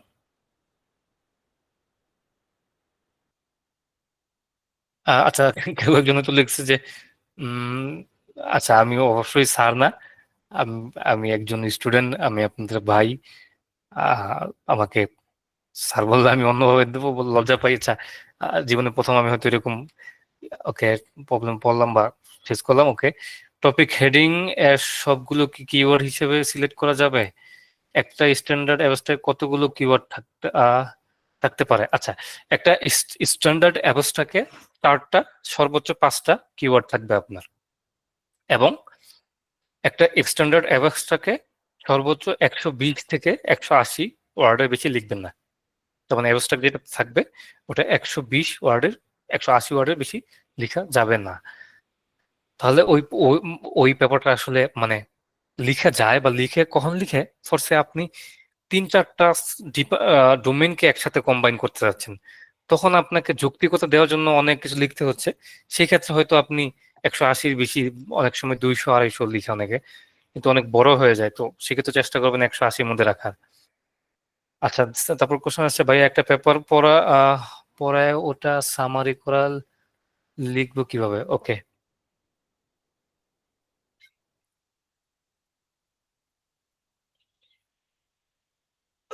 ওকে, কিওয়ার্ড টপিক থেকে নিতে হবে, এটা একটা ভালো কোশ্চেন করছেন। কিওয়ার্ডস আপনার সিলেক্ট হবে হলো অবশ্যই কোর্সে আপনাদের মধ্যে যে একজন বলেন যে আমি ভাই মেশিন লার্নিং কাজ করতে চাই বা আর্টিফিশিয়াল ইন্টেলিজেন্স কাজ করতে চাই, তার মানে আপনার চোখের মধ্যে দুইটা কিওয়ার্ড ঘুরতেছে আপনার মাথার মধ্যে, artificial intelligence that means AI and machine learning. এখন আপনি এআই এবং মেশিন লার্নিং কোথায় কাজ করবেন? এআই মেশিন লার্নিং তো সব ফিল্ডে কাজ হচ্ছে এখন। এটা মেডিকেল সায়েন্স থেকে শুরু করে এডুকেশন এবং সব ইন্ডাস্ট্রিতে আর আছে। এখন আপনি ভাবলেন যে আমি এআইটা দেখবো যে এডুকেশন ইন্ডাস্ট্রিতে এআই ইম্প্যাক্টটা কি, তখন আপনার একটা কিওয়ার্ড চলে আসবে কিন্তু অলরেডি এডুকেশন। দেন আপনি বললেন যে আপনি এডুকেশন যে করবেন, আপনি কোন জায়গায় ডাটা নিয়ে কাজ করবেন? আপনি কি বাংলাদেশের ডাটা নিয়ে কাজ করবেন নাকি ওয়ার্ল্ড ওয়াইড ডাটা নিয়ে কাজ করবেন? যদি গ্লোবাল ডাটা নিয়ে কাজ করেন, তখন আপনার একটা নতুন কিওয়ার্ড হিসেবে চলে আসবে, গ্লোবাল টার্ম চলে আসবে। আর যদি বলেন না আমি বাংলাদেশের ডাটা নিয়ে কাজ করবো, আমি কোনো একটা নির্দিষ্ট রিজনের ডাটা নিয়ে কাজ করবো, আমি একটা প্রাইমারি স্কুল এডুকেশন নিয়ে কাজ করবো, আমি হায়ার এডুকেশন নিয়ে কাজ করবো, আমি ইউনিভার্সিটি এডুকেশন নিয়ে কাজ করবো, তখন আপনার কিওয়ার্ড কিন্তু সেই আলোকে চেঞ্জ হয়ে যাচ্ছে। তার মানে আপনি আপনাকে প্রশ্ন করবেন যে আমি কাজটা করতেছি, আমার কাজটা কতটা ন্যারো হয়ে আসতেছে। রিসার্চ ডাজন্ট মিন যে আপনি ব্রড সেন্স সব নিয়ে কাজ করবেন। রিসার্চ হচ্ছিল এটা ক্ষুদ্রতম অংশটাকে বের করে নিয়ে আসা বা ক্ষুদ্রতম এরিয়াটাকে আপনি ফোকাস করে আগায় আসা। তো সেক্ষেত্রে আপনার কিওয়ার্ড গুলো কিন্তু আপনি যখন পেপার লিখবেন তার আগে আপনার মধ্যে চলে আসবে যে আমি এআই নিয়ে কাজ করতে চাই, আমার এআই এর এই জিনিসগুলো থাকবে। যেমন আমার পেপারটা যেটা শেয়ার করছি ওটা আমি এআই আসবে এবং ক্লাউড কম্পিউটিং আসবে। ক্লাউড কম্পিউটিং হচ্ছে হলো এখন বিশ্ব আসলে অন্যদিকে মুভ করতেছে, যেটা বাংলাদেশে এখনো অবগত না আমরা। এখন আপনার ডেটা সেন্টার বলতে কিছু থাকবে না সামনে, যেমন আমাদের company data center already sell করে দিয়েছি আমরা, আমরা ক্লাউডে চলে গেছি। মানে আমাদের যত ইনফরমেশন, কাস্টমারদের যত ডেটা, আমাদের যত ডেটা থাকবে সবগুলো আপনার একটা সেন্ট্রাল হাবে চলে যাবে, যেটার কোনো আপনার ফিজিক্যাল এক্সিস্টেন্স নাই। যে কেউ যে কোনো সময় যে কোনো জায়গা থেকে ওই ডাটার অ্যাক্সেস পাবে, এবং ডাটা হারায় যাওয়ার বা ইরোর হওয়ার সম্ভাবনা এখানে খুবই কম থাকে। তো আমার দুইটা কিওয়ার্ড এখানে। দেন আমি বলছি যে কর্পোরেট ডিজিটাল রেসপন্সিবিলিটিস, মানে এআই আসার ফলে কিন্তু আমাদের একটা বড় রিস্ক আসছে যে আমাদের ডাটা প্রাইভেসি নষ্ট হওয়ার একটা ভয় আছে, যেটা বাংলাদেশে আমরা হয়তো অত স্ট্রংলি ফিল করি না। আপনি যখন বাইরে আসবেন তখন বুঝবেন যে ডাটা প্রাইভেসি কত গুরুত্বপূর্ণ এখানে, বা আপনি নিজেই ফিল করবেন আর আমার কত গুরুত্বপূর্ণ ইনফরমেশন আমি কত জায়গায় দিয়ে দিছি, এটা দেওয়া উচিত না। তো ডেটা প্রাইভেসি একটা ফ্যাক্টর এআই আসার কারণে, ক্লাউড কম্পিউটিং আসার কারণে। কারণ আপনি যখন ডেটা সেন্টার থেকে ক্লাউডে যাবেন, থার্ড পার্টির কাছে আপনি আপনার ডেটাকে দিয়ে দিবেন, আপনার কাস্টমারের সব ইনফরমেশন রাখবেন, ওখানে স্টোর করবেন। সামহাও যদি আপনার ডেটা লিক হয়ে যায় তাহলে তো আসলে বিশাল বিপদে পড়ে যাবেন। যেমন হ্যাঁ, একজন বলছে জিডিপিআর, জার্মানিতে বা ইউরোপে জিডিপিআর অ্যাক্ট চলে, জেনারেল ডেটা প্রোটেকশন রেগুলেশনস, খুবই স্ট্রিক্টলি চলে এটা। যদি কোনো কোম্পানি ডেটা প্রোটেকশনের এই ল ব্রিজ করে তাহলে তাকে অ্যাটলিস্ট 20 মিলিয়ন ইউরো অথবা তার বাৎসরিক ইনকামের যেটা বড় হবে, মানে 20 মিলিয়ন থেকে বেশি যদি তার বাৎসরিক ইনকাম হয় তাহলে ওই টাকাটা তাকে দিতে হবে, 4% অফ বার্ষিক ইয়ারলি রিটার্ন। সো বুঝতেই পারতেছেন যে কত বড় একটা অ্যামাউন্ট তাদেরকে জরিমানা করতে হয়। আমি শুধু একটা এক্সাম্পল দিই আপনাদেরকে। ইটালিতে একটা রেস্টুরেন্টে একটা সিসি ক্যামেরা লাগানো হয়েছিল, যে ওখানে কাস্টমাররা আসতে যাচ্ছে কোনো সমস্যা হচ্ছে কিনা। তো ওই কোম্পানিটা রেজিস্ট্রেশন করতে শুধু কাস্টমার আসা যাওয়াতে কোনো সমস্যা হচ্ছে কিনা বা ডিটেক্ট করার জন্য, কিন্তু সে তার এমপ্লয়ি পারফরমেন্সকে সে ওটা দ্বারা ইভালুয়েট করছে, যে তার এমপ্লয়িরা কাজ ঠিক মতো করে কিনা বা ফাঁকিবাজি করতেছে কিনা, সে এটার উপর ডিপেন্ড করে এমপ্লয়ীদেরকে স্যালারি কম দিছে বা তাদের সাথে খারাপ বিহেভ করছে। দেন ওই এমপ্লয়ি মামলা করার পরে ওই কোম্পানিকে জরিমানা করা হয়েছিল 20 million euro, just because of সে কনসেন্ট ছাড়া তার এমপ্লয়ির ডাটা ইউজ করছে। তো এইসব দেশগুলোতে এই আইনগুলো এতই কঠিন এবং এই আইনগুলো খুবই স্ট্রিক্টলি মানা হয়।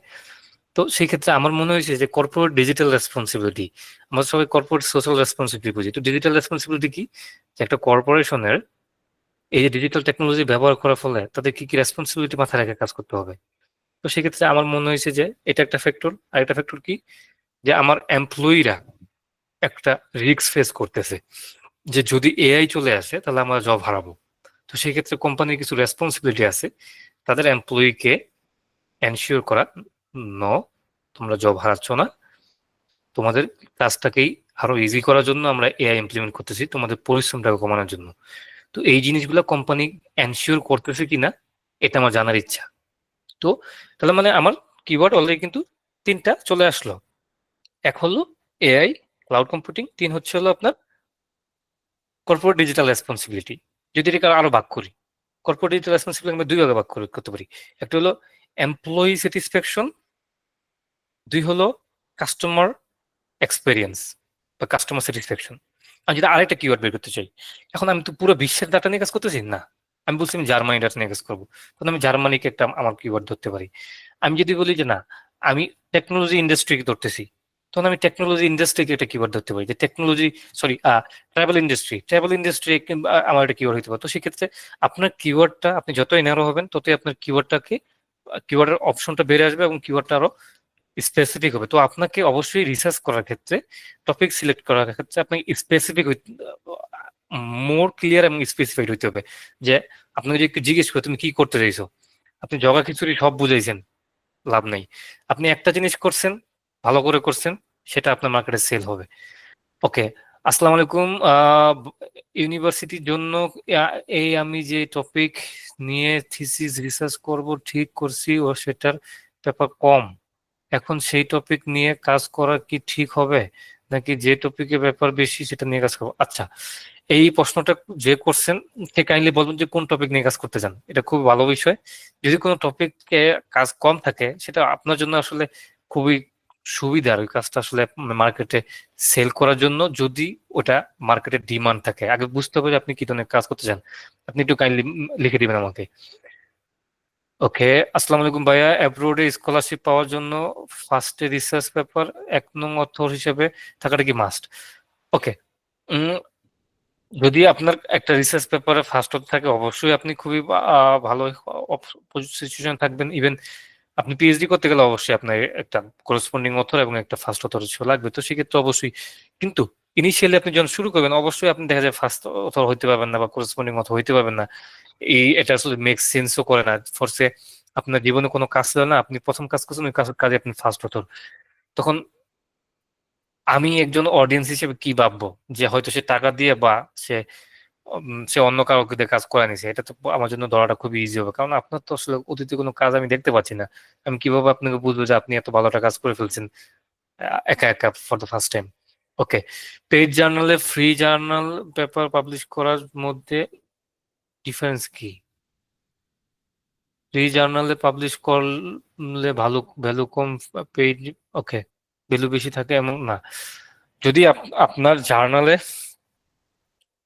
জার্নাল কিছু আছে হলো আপনার ফ্রিলি অ্যাক্সেস করা যায়, কিছু আছে আপনার ফ্রিলি অ্যাক্সেস করা যায় না, মানে আপনি পাবলিশ করতে পারবেন না। ইন জেনারেল আপনার 200 থেকে 400 ইউরোর মতো লাগে একটা পেপার পাবলিশ করতে ভালো জার্নালে। কিন্তু কিছু জার্নাল আছে যারা ওপেন অ্যাক্সেস দেয়।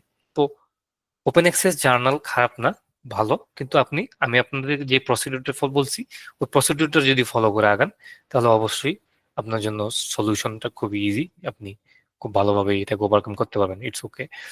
আর অনেক অনেক পেড জার্নাল আছে, তারা আপনার কল ফর পেপার অফ করে ফরসে কোনো একটা ক্রুশাল টাইম যাচ্ছে, ফরসে কোভিড আসছে, কোভিড একটা গুরুত্বপূর্ণ বিষয়, জার্নালগুলো অফার করে দিচ্ছে যে তোমরা যদি কোনো কোভিডের পেপার দাও তোমার কোনো টাকা দিতে হবে না, তখন ওরা কল ফর পেপার ওপেন করে। তো আপনি এগুলো জার্নাল গুটে গেটে কল ফর পেপার চেক করবেন যে কোন পেপারটা আমার টপিকের উপরে call for paper, I mean কোনো সার্কুলেশন দিয়েছে, তখন আপনি ওখানে অ্যাপ্লাই করবেন। আচ্ছা, বিষয় একদমই নিউ, তাই বুঝতে পারছি না কোশ্চেনটা ঠিক হচ্ছে কিনা, বাট এটাই শিওর হতে পারছি না যে নিয়ে কাজ করবো না। ওকে, ফরসে আপনি কোনো একটা টপিক নিছেন, সেই টপিকটা নিয়ে কোনো কাজ হয় না অতীতে। এটা দুই ধরনের হতে পারে। আপনি কোনো একটা টপিক নিচ্ছেন, ওই টপিকটা অলরেডি 4-5 বছর ধরে মার্কেটে চলতেছে, কিন্তু ওটা নিয়ে কোনো কাজ হয় না, তার মানে বুঝতে পারছেন ওই টপিকটা মার্কেটের দাম নেই, ওই টপিকে নিয়ে কোনো মাথা ঘামানোর কোনো কিছু নাই। যদি বলি যে আপনার রিসেন্টলি এই মানকি পক্স আসছিল কোভিড এর পরে, ওটা নিয়ে দেখবেন যে আপনার কোনো কাজ হয়নি, কারণ কি ওটা একটা মানুষ ভয় পাচ্ছিল যে মহামারী হবে, কিন্তু ওটা কোনো ভ্যালু নেই। ওটার আগে ভ্যাকসিনেশন আছে, তো ওটার পিছনে সময় দেওয়ার প্রয়োজন নেই। কোভিড-19 যখন আসছে সবাই কোভিড এর দিকে ফোকাস করছে। দ্যাট মিনস এটা একটা জিনিস যেটা নিয়ে কাজ করা উচিত। এখন যদি বলেন যে ভাই কোভিড-19 এর যদি আপনি 20 সালের দিকে ফোকাস করেন, তখন তো কাজ ছিল না, একটা বা দুইটা কাজ ছিল। তো সেই দিক থেকে তো আপনি আপনি ভাবতেই পারেন যে ভাই এটা তো কাজ কম, আমি কি কাজ করবো কিনা। অবশ্যই কাজ করবেন। যদি কোভিড এর কাজ কম থাকে, আপনি কম কম পেপার নিয়ে কাজ করেন, কিন্তু ওই কাজটা করছেন মানে আপনার মার্কেটে সেল হবে। কোভিড এর আমার একটা কাজ ছিল, ওই কাজটা আমি ভালো জায়গায় দিতে পারিনি, আমার ম্যাডাম দেয়নি, তখন আমি কাজ তো ভালো বুঝতাম না, মাত্র শুরু করছি আমার জার্নি। যেমন তেমন একটা জার্নাল দিছে, আমার ওই জার্নাল অলরেডি আপনার 15টা সাইটেশন হয়েছে। একদম ভালো জার্নাল না হওয়া সত্ত্বেও অনেক রিচ হয়েছে, প্রায় 150 বা 200 জন ওই পেপারটাকে রিচ করছে। তো এটা ফ্যাক্ট করে যে আপনি কত ইউনিক টপিক নিয়ে আসছেন। তো 2020 সালের দিকে কোভিড এর নিয়ে যদি একটা ওয়ার্ড কেউ লিখতো, সেটাই মার্কেটে সেল হইতো। ভাই কিওয়ার্ড গুলোকে সম্পর্কে একটা নিজস্ব ধারণা রয়েছে, যেটা ব্যাখ্যা করব। সম্পূর্ণ আমাদের নিজস্ব যা ধারণা আছে। আচ্ছা, কিওয়ার্ড যখন আপনি নিয়ে কাজ করবেন তখন আপনি আপনার নিজস্ব ধারণা কখনো ই করবেন না। আচ্ছা, আমাদের যেহেতু সময় কমতেছে, আমি ডিরেক্টলি ডাইভ ইন করে আসলে কিভাবে লেখা উচিত, তার আগে আমি পেপারটা লাস্টে একবার দেখাই দিই যে পেপারটা একবার কি করবেন। পেপারের ইন্ট্রোডাকশন যদি আমি যেটা বললাম, ইন্ট্রোডাকশন বলার পরে পেপারের ইন্ট্রোডাকশন লাস্ট পেজে যাবেন, last section, introduction last section. Last সেকশনে আসলে প্রতিটা জার্নালেরই ইন্ট্রোডাকশনের লাস্ট পেপারে গেলে আপনারা দেখতে পাবেন যে ওই পেপারটার কন্ট্রিবিউশন কি। দ্যাট মিনস ও পেপারটা দিয়ে মানুষকে কি দিতে চাইছে বা কি বুঝাতে চাইছে, এই জিনিসটা আপনি বুঝতে পারবেন হলো এখান থেকে। ইন্ট্রোডাকশনের লাস্ট পেপার থেকে আপনারা পাবেন হলো কন্ট্রিবিউশন। লিটারেচার রিভিউ হচ্ছে হলো ইন্ট্রোডাকশনের আয়না। আয়না মিনস ইন্ট্রোডাকশন আপনি যেইভাবে আগাবেন, যেই প্যারাগুলা, প্রথম প্যারাতে যদি আপনি ডিজিটাল ট্রান্সফরমেশন দেন, দ্বিতীয় প্যারাতে যদি আপনি এআই দেন, এখানেও প্রথম প্যারাতে আপনি ডিজিটাল ট্রান্সফরমেশন নিয়ে কথা বলবেন, দ্বিতীয় প্যারাতে আপনি এআই নিয়ে কথা বলবেন, এভাবে আগাবেন। তো এখানে কি করে লিটারেচার রিভিউতে আপনি উপরে যে কথাগুলো বলছেন এই কথাগুলো সাপোর্ট দেয় যে এইগুলো বিষয় নিয়ে অতীতে কেউ কাজ করছে, তার মানে আপনি যে কাজ করতেছেন এটার একটা ভ্যালু আছে, এটার একটা যৌক্তিকতা আছে। এই জিনিসগুলা এখানে ব্যাকআপ দেওয়া হয়। যেমন এখানে বলছে বালা অ্যান্ড কার 2009 সালে এবং লুই এটেল তারা মিলে একটা কাজ করছে এই জিনিসটার উপরে। এরকম করে কয়েকজনেরই সাইটেশন করা হয়েছে এখানে সফটওয়্যার ইমপ্রুভমেন্ট প্রাইজিং স্ট্র্যাটেজি নিয়ে। তো মানে সফটওয়্যার ইমপ্রুভমেন্ট প্রাইজিং স্ট্র্যাটেজি নিয়ে অতীতে অনেকেই কাজ করতে, সে এটা বুঝাতে চাইছে। এরকম করে আপনার ও কয়েকটা প্যারা দিছে। দেখেন আমার কথার সাথে কিন্তু যৌক্তিকতা আছে। ও সফটওয়্যার নিয়ে একটা প্যারা করছে, সফটওয়্যার ইমপ্রুভমেন্ট মানে এই অ্যাপ্লিকেশন নিয়ে, সে application and software as licensing নিয়ে সে একটা প্যারা করছে। তো সে তার মতো করে আগাইছে এখানে। আচ্ছা, 3 নম্বর লিটারেচার রিভিউর লাস্ট প্যারাতে আপনারা সবসময় পেয়ে যাবেন হলো রিসার্চ গ্যাপ। তার মানে এই যে অতীতে মানুষ যেগুলো করছে, যে এক একজন এক একটা বিষয় নিয়ে কাজ করছে, আপনি যেগুলো কাজ এক্সপ্লেন করে যাবেন যে তারা এটা এটা কাজ করছে, করার পরে তারা কোন জিনিসটা করে নাই ওটাতে আপনি বুঝে যাবেন যে তারা আসলে কি করে নাই, আপনি এটা করতে চাচ্ছেন। ওটাকে আপনি এখানে এক কথা লিখবেন যে উপরের রিসার্চ গুলা থেকে আমি এটাই বুঝতে পারি যে এখন এই জায়গায় কাজ করার সুযোগ আছে, বা আমাদের এই পেপার দ্বারা আমরা এই গ্যাপটাকে ফিল আপ করবো। দেন আসে মেথড। মেথড আরেকজন এক্সপ্লেন করবে, আমি যতটুকু জানি। লিটারেচার আরেকজন এক্সপ্লেন করবে, যেহেতু সময় আমাদের হাতে অত নেই, এই জন্য আমি ডিরেক্টলি ইন্ট্রোডাকশনটা আপনাদের একটু ব্রিফ করে দিই। আমি জানতাম না যে আপনার পেপারের সম্পর্কে আইডিয়া পাইনি। ডিসকাশন নিয়ে একটা আইডিয়া দিই। ডিসকাশনটা হচ্ছিল লিটারেচার রিভিউয়েরই আরেকটা অংশ বলতে লিটারেচার রিভিউতে কে কি কাজ করছে ওটা নিয়ে বলা হয়। আর ডিসকাশন হলো ওই কাজগুলো থেকে কারা কি রেজাল্ট পাইছে, তাদের ফাইন্ডিংস কি ছিল এবং আপনার ফাইন্ডিংস কি, এই দুটো জিনিসকে কম্পেয়ার করা হয়। এই দুটো কম্পেয়ার করে আপনি তাদের থেকে যে একটু ব্যতিক্রম কাজ করছেন এটাই এখানে প্রুফ করা হয় বা এক্সপ্লেন করা হয় যে আমার এখানে কাজটার ব্যতিক্রম ধর্মিতা ছিল এখানে। আচ্ছা, কনক্লুশন এন্ড ডিসকাশন ও একসাথে দিয়ে দিছে। ওকে, তার মানে এখানে ডিসকাশন ও এতটুকুর মধ্যে দিছে। ওকে, আচ্ছা, কনক্লুশনের লাস্ট প্যারাতে বা সেকেন্ড লাস্ট প্যারাতে আপনারা আরেকটা জিনিস পাবেন, ফার্দার রিসার্চ গ্যাপ। যে জিনিসটার জন্য আমি এতক্ষণ ওয়েট করলাম বা আপনাদের এত কিছু বুঝাইতে হলো, ফার্দার রিসার্চ গ্যাপ বা ফার্দার রিসার্চ ডাইমেনশন। এটা হলো রিসার্চের একটা নর্ম বা রিসার্চারদের একটা ভদ্রতা, যে তারা যখন কাজ করবে তারা তাদের পরবর্তী রিসার্চ যারা কাজ করতে চায় তাদের জন্য একটা রুম ওপেন করে রাখা যায়, যে হ্যাঁ আমরা এতটুকু পর্যন্ত করছি, সামনে এই কাজটাকে আরো এক্সপান্ড করে আরো ডেভেলপ করা যায়। তো এই জিনিসটা তো আপনারা যখন পেপার পড়বেন কোনো পেপারের, তখন একটা পেপারের আপনারা তাহলে 5টা জিনিসকে অ্যাটলিস্ট ফোকাস দিবেন। তার টপিকটা আপনি পড়বেন, পড়া বোঝার চেষ্টা করবেন, কিওয়ার্ড ভেঙে ভেঙে যে কি কি কিওয়ার্ডকে ফোকাস করছে। একবার একটা দিলেন, যদি না বুঝতে পারেন অ্যাবস্ট্রাক্টটা পড়ার চেষ্টা করবেন, তাদের ব্যাকগ্রাউন্ডটা এবং তাদের পারপাসটা পড়বেন। রেজাল্ট মেথড ইনিশিয়ালি বুঝতে কষ্ট হবে, আপনি ওদের ইমপ্লিকেশন এবং ভ্যালুটা কি করছে ওটা আপনি বুঝতে চেষ্টা করবেন। ওটা না বুঝতে পারলে ইন্ট্রোডাকশনের লাস্ট প্যারায় চলে যাবেন, কন্ট্রিবিউশনটা বুঝবেন যে ওরা কি কন্ট্রিবিউট করতে চাইছে। দেন আপনি যাবেন লিটারেচার রিভিউ লাস্ট প্যারাতে, ওখানে একটা রিসার্চ গ্যাপ পাবেন যে ওরা আসলে কি গ্যাপ পূরণ করছে। এবং লাস্টলি আসবেন হলো কনক্লুশনের লাস্ট প্যারায় বা সেকেন্ড লাস্ট প্যারায়, এই জায়গাটা থেকে আপনার ফার্দার রিসার্চ গ্যাপ থাকে। এই যে এখানেও বলছে যে further research should focus on, তার মানে ভবিষ্যতে এর উপরে কাজ করার সুযোগ আছে। তো এই জায়গাগুলো থেকে আপনারা আইডিয়া পাবেন। আপনারা বলেন না যে ভাই আমি কিভাবে কোন বিষয়ের উপর কাজ করব, কিভাবে বুঝবো যে আমার কাজটা আসলে আমি যেটা নিয়ে কাজ করতে চাচ্ছি এই নিয়ে অতিরিক্ত কাজ হয়েছে কিনা, আপনারা কিভাবে বুঝবেন? এইভাবে বুঝতে পারবেন। এখানে দেখেন ফার্দার রিসার্চ গ্যাপ দিচ্ছে, তার মানে সে অনেকগুলা ডাইমেনশন ওপেন করে গেছে যে আপনার এই ফিল্ডে কাজ করার সুযোগ আছে। তো এটাকে আরেক কথা বলে ফার্দার রিসার্চ গ্যাপ বা রিসার্চ লিমিটেশন। রিসার্চ লিমিটেশন বলতে হলো যে তাদের লিমিটেশন ছিল, তারা এতটুকুই করতে পারছে, এর বাইরে তাদের করার সুযোগ ছিল না। ফলে তাদের ডাটা কম ছিল, তারা শুধু বাংলাদেশে ডাটা নিয়ে কাজ করছে বা চায়না ডাটা নিয়ে কাজ করছে, বা তাদের ডেটার স্বল্পতা ছিল বা অন্য কোনো স্বল্পতা থাকতে পারে, তখন তারা লিখে দিয়ে দেয়, এটাকে বলে রিসার্চ লিমিটেশন বা ফার্দার রিসার্চ গ্যাপ দিয়ে তারা এই জিনিসটাকে আপনার জন্য ওপেন করে যাবে।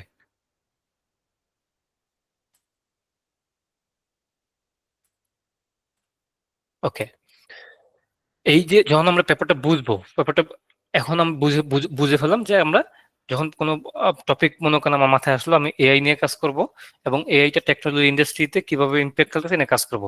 দেন আমার প্রথম কাজ হবে কি, আমি আমার গুগলে যাব, গুগলে যে সবার কমন একটা রাস্তা মনে থাকে গুগল স্কলার থেকে যে আমরা যদি সার্চ দিই ফর সে এআই লিখে সার্চ দিলাম, ওটাকে একটা আর্টিফিশিয়াল ইন্টেলিজেন্স লিখে সার্চ দিতে পারি, কমা দিয়ে দিয়ে আপনি সার্চ দিবেন, পাশাপাশি আপনি সার্চ দিতে পারেন ডিজিটাল ট্রান্সফরমেশন দিলাম, দিয়ে আমি সার্চ দিলাম, তখন দেখবেন যে আপনার অনেকগুলো পেপার আসবে।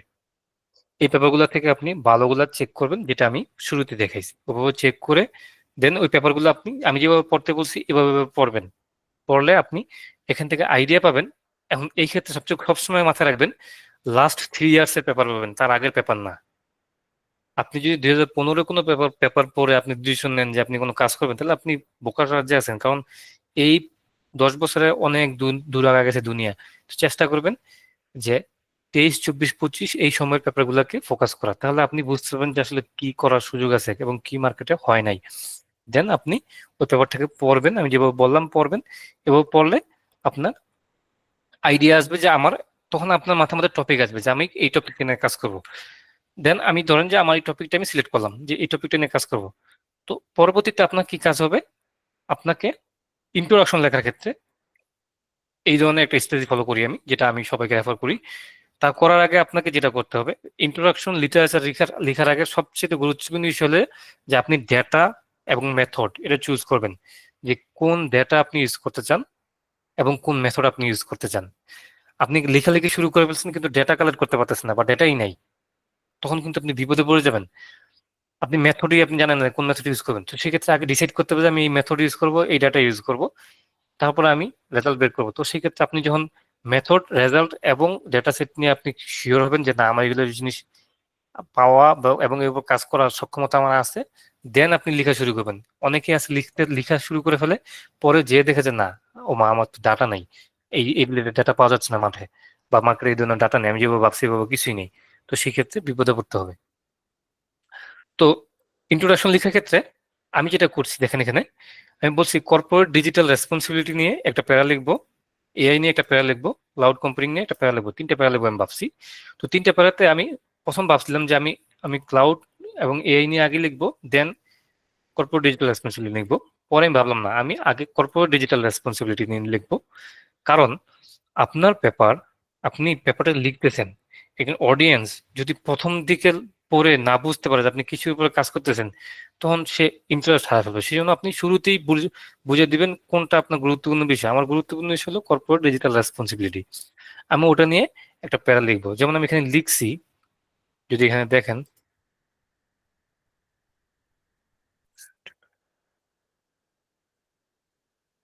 ওকে, যদি আমি এখানে দেখাই আপনাদের, আমি বলছি rapid evolvement of technology is driving companies of different industries to acquire digital transformation. তার মানে খুব র্যাপিডলি যে টেকনোলজি চেঞ্জ আসতেছে, এটা কোম্পানিগুলোকে ইনফ্লুয়েন্স করতেছে তারা যেন ডিজিটাল ট্রান্সফরমেশন দিকে ফোকাস করে। This digital transformation is the process of shifting from traditional operations to digital in increasing efficiency in processes and achieving goal or goals. আমি বলতেছি, আমি এখানে বললাম যে ডিজিটাল ট্রান্সফরমেশনে মুভ করতে তাদেরকে বাধ্য করে। তো আপনাকে সবসময় একটা কানেক্টিভিটি রাখতে হবে, আপনি যা বলতেছেন তার জন্য একটা কানেকশন থাকে এবং তার এটা ইজিমেন্ট হয় আপনার অডিয়েন্সের জন্য। তার মানে তার পরের লাইনে আমি একটা সংজ্ঞা দিয়ে দিয়েছি অ্যাকচুয়ালি ডিজিটাল ট্রান্সফরমেশন কি। আমি ধরে নিব যে আমার অডিয়েন্স যে কেউ হইতে পারে, সে ডিজিটাল ট্রান্সফরমেশন কি জানে না, তো আমি তাকে এখন জানালাম যে ডিজিটাল ট্রান্সফরমেশন কি। এখন আমি বলতেছি যে এই ডিজিটাল ট্রান্সফরমেশনে ফলে কি হচ্ছে, presently businesses are increasingly reluctant to or reliant on artificial intelligence, IoT, Internet of Thing, cloud computing to enhance efficiency, improve customer experience and streamline operations. তো আমি বলতেছি যে ডিজিটাল ট্রান্সফরমেশন কিছু টুলের নাম আমি এখানে পরিচিত করলাম, তার মানে আমার অডিয়েন্স আগে থেকেই বুঝতে পারবে যে আমি এআই বা ক্লাউড বা আইওটি নিয়ে সামনে কথা বলতেছি। তারপর আমি বলছি AI driven personalisation, automated customer service and cloud-based data management are becoming fundamental to its operation. তার মানে বিজনেসের অপারেশন বা বিজনেস রান করার জন্য এগুলা খুবই গুরুত্বপূর্ণ হয়ে আসতেছে। আমি একটু জোর দেওয়ার জন্য এই লাইনটা অ্যাড করছি, অ্যাড না করলে হয়তো। আচ্ছা, however this rapid digitalization also raises significant ethical, security and privacy concern, highlighting the growing need for corporate digital responsibilities. দেখেন, আমি প্রথম প্যারা দিয়ে কিন্তু আমি প্রতিটা কিওয়ার্ডকে টাচ করলাম। আমি এখানে প্রথমে বুঝাই দিয়েছি যে কিসের কারণে ডিজিটাল ট্রান্সফরমেশন হচ্ছে এবং ডিজিটাল ট্রান্সফরমেশন হওয়ার কারণে কি কি কারণে ডিজিটাল ট্রান্সফরমেশন হচ্ছে, আর্টিফিশিয়াল ইন্টেলিজেন্স বা আইওটি বা ক্লাউড কম্পিউটিং এগুলো বিষয় হচ্ছে। এবং এর ফলে কি হচ্ছে, মানুষের একটা কনসার্ন তৈরি হচ্ছে যে আসলে আমার ডাটাটা কি সিকিউরলি ইউজ করা হচ্ছে কিনা বা আমি জব হারাবো কিনা। দেন আমি এই যে একটা কনসার্ন এখানে একটা লেজ লাগা রাখলাম যে হ্যাঁ আমি মানুষ এটা যে বিষয় নিয়ে ফোকাস বা কনসার্ন। এখন আমি এই জিনিসটা নিয়ে সামনে আগাবো যে কর্পোরেট ডিজিটাল রেসপন্সিবিলিটি কি তার একটা সংজ্ঞা দিব এবং কর্পোরেট ডিজিটাল রেসপন্সিবিলিটি কিভাবে এরাইজ হয়েছে এবং এটা কিভাবে এনশিওর করা যায় সামনে লিখে যাব, দেন আমি এআই নিয়ে লিখবো, এভাবে আমি সামনে আগাবো। তো এটা হলো প্রসিডিউর। তো আপনি যখন ইন্ট্রোডাকশন লিখবেন, এখন আসি যে লেখার ধরনটা কিরকম হওয়া উচিত। তো আপনি যখন ইন্ট্রোডাকশন লিখবেন, 3টা প্যারা লিখবেন। প্রতি প্যারায় মাথায় রাখতে হবে যে আমাকে একটা টপিক সেন্টেন্স থাকতে হবে। টপিক সেন্টেন্স হলো যে সেন্টেন্সটা দিয়ে মানুষ বুঝে যাবে যে এই প্যারার মধ্যে কি আছে। তার মানে প্রথম সেন্টেন্সটা বলা হয় টপিক সেন্টেন্স, যে আপনারা যেটা আইএলটিএস দিবেন সামনে তখন এটা আপনি জানতে পারবেন। টপিক সেন্টেন্স হলো ফার্স্ট সেন্টেন্স। তো ফার্স্ট সেন্টেন্সটা দিয়ে বুঝতে পারবে যে আসলে আপনি কি বিষয়ে কথা বলতেছেন। এটা দিয়ে বোঝা যাচ্ছে যে আমি ডিজিটাল টেকনোলজি নিয়ে কথা বলবো। তো এই প্যারাটার মধ্যে আমি পুরো টেকনোলজি নিয়েই কথা বলছি এবং টেকনোলজির ইনফ্লুয়েন্স বা কি হচ্ছে না হচ্ছে ওর কথা হচ্ছে। এইখানে কর্পোরেট ডিজিটাল রেসপন্সিবিলিটি সংজ্ঞা দিয়েছি, তার মানে বোঝা যাচ্ছে যে আমি কর্পোরেট ডিজিটাল রেসপন্সিবিলিটি নিয়ে কথা বলবো এবং তার এটা ইথিক্যাল ইমপ্লিকেশন বা ব্যবহার নিয়ে কথা বলবো। এআই ডিসিশন মেকিং, আমি এখানে এআই নিয়ে কথা বলবো। তো সেই ক্ষেত্রে আমাদের মাথায় রাখতে হবে আমরা যে প্যারাটা লিখবো ওই প্যারাটা লেখার জন্য আমাদেরকে একটা টপিক সেন্টেন্স লাগবে, এবং এই টপিক সেন্টেন্স লেখার জন্য আপনি প্রথম যেটা করবেন, আপনার মাথায় যা আসবে ওটাকে আপনি টাইপ করবেন। ধরুন যে আপনার মাথায় 5টা লাইন আসলো, ওই 5টা লাইনকে প্রথম আপনি ভাববেন যে 5টা লাইনকে আমি কিভাবে কম্প্রেস করে একটা বা দুইটাতে করতে পারি এবং অপ্রয়োজনীয় জিনিসগুলোকে বাদ দিতে পারি, রিডান্ডেন্সি বাদ দিয়ে মেইন কনসেপ্টটাকে আমি তুলে আনতে পারি। সেই ক্ষেত্রে আপনি আপনার প্রথম সেন্টেন্সটা এমনভাবে তুলে নিয়ে আসবেন ওই সেন্টেন্সের মধ্যেই সব ফোকাস পাবে যে আপনি ওই প্যারাতে কি বলছেন। তো এই জিনিসটাকে যদি আপনি অ্যানসার করতে পারেন আপনার ইন্ট্রোডাকশনটা খুবই সুন্দর হবে। তো সেই ক্ষেত্রে ইন্ট্রোডাকশনে প্রথমে যদি আমি যেটা বললাম যে আপনি ফরতে আমার জায়গা থেকে কর্পোরেট ডিজিটাল রেসপন্সিবিলিটি নিয়ে একটা প্যারা লিখলাম, তারপরে আর্টিফিশিয়াল ইন্টেলিজেন্স নিয়ে একটা প্যারা লিখলাম, দেন আমি ক্লাউড কম্পিউটিং নিয়ে একটা প্যারা লিখলাম, এই 3টা প্যারা লিখলাম। এই 3টা প্যারা লিখে আমি বুঝেছি কর্পোরেট ডিজিটাল রেসপন্সিবিলিটি দরকার এই 2টা জিনিসের জন্য। দেন আমি বলবো একটা প্যারাতে আসবো, সেই প্যারাতে এসে বলবো যে এই জিনিসগুলো আমি লিখে বা এই জিনিসগুলো থেকে আমি একটা জিনিসই বুঝতে পারলাম যে আমি একটা জায়গায় কন্ট্রিবিউট করার সুযোগ আছে। কোন জায়গায়? আমি দেখতে পাচ্তেছি যে কাস্টমাররা বা এমপ্লয়িরা তারা কনসার্ন যে তাদের চাকরি হারাবে কিনা। তো এটার ইম্পর্টেন্সটা, এই কর্পোরেট ডিজিটাল রেসপন্সিবিলিটির যে একটা ইম্পর্টেন্স আছে এই জিনিসটা হয়তো অতীতে কেউ ঘাটে নেই, এটা আমি বের করতে চাচ্ছি। তো তখন আমি একটা লিখবো যে এই কন্ট্রিবিউশনটা আমি এখানে এনশিওর করতেছি। সো লাস্ট প্যারাতে আসবে হলো কন্ট্রিবিউশন। এইভাবে করে আমরা ইন্ট্রোডাকশনটা ডেভেলপ করব। তো এই ক্ষেত্রে কন্ট্রিবিউশন লেখার ক্ষেত্রে মানুষ দুইভাবে লিখে, এটাকে আরেক কথা মানুষ বলে প্রবলেম স্টেটমেন্ট। প্রবলেম স্টেটমেন্ট মানে কি? প্রবলেম স্টেটমেন্ট হলো যে কি প্রবলেমটা ফেস করতেছে।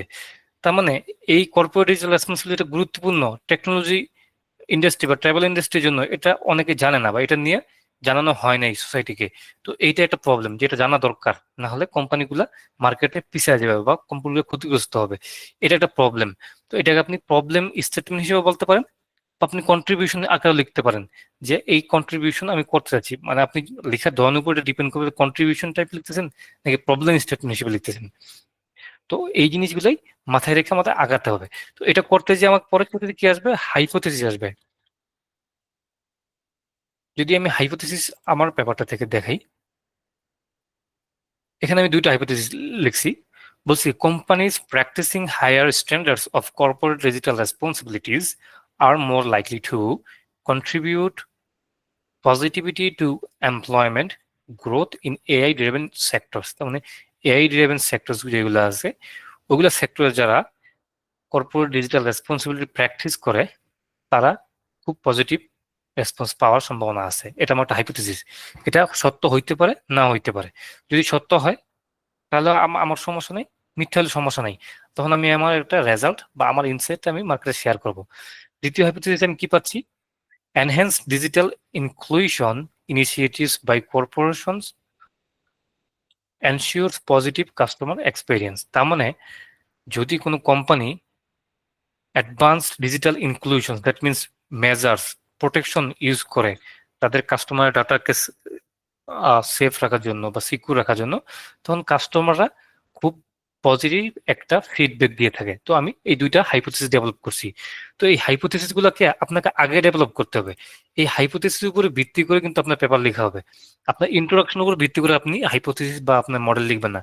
আপনি আগে ভাববেন যে আমি কি দিতে চাচ্ছি, আমার উদ্দেশ্য কি। এই উদ্দেশ্য ফুলফিল হয়েছে, এর উপরে ভিত্তি করে এখন আপনি লিখবেন, এই ধাঁচে লিখবেন যে এটা কত ইম্পর্টেন্স। আচ্ছা, আমি একটু দুই তিনটা প্রশ্ন দেখি কেউ কষ্ট হয়তো নিয়ে নেই।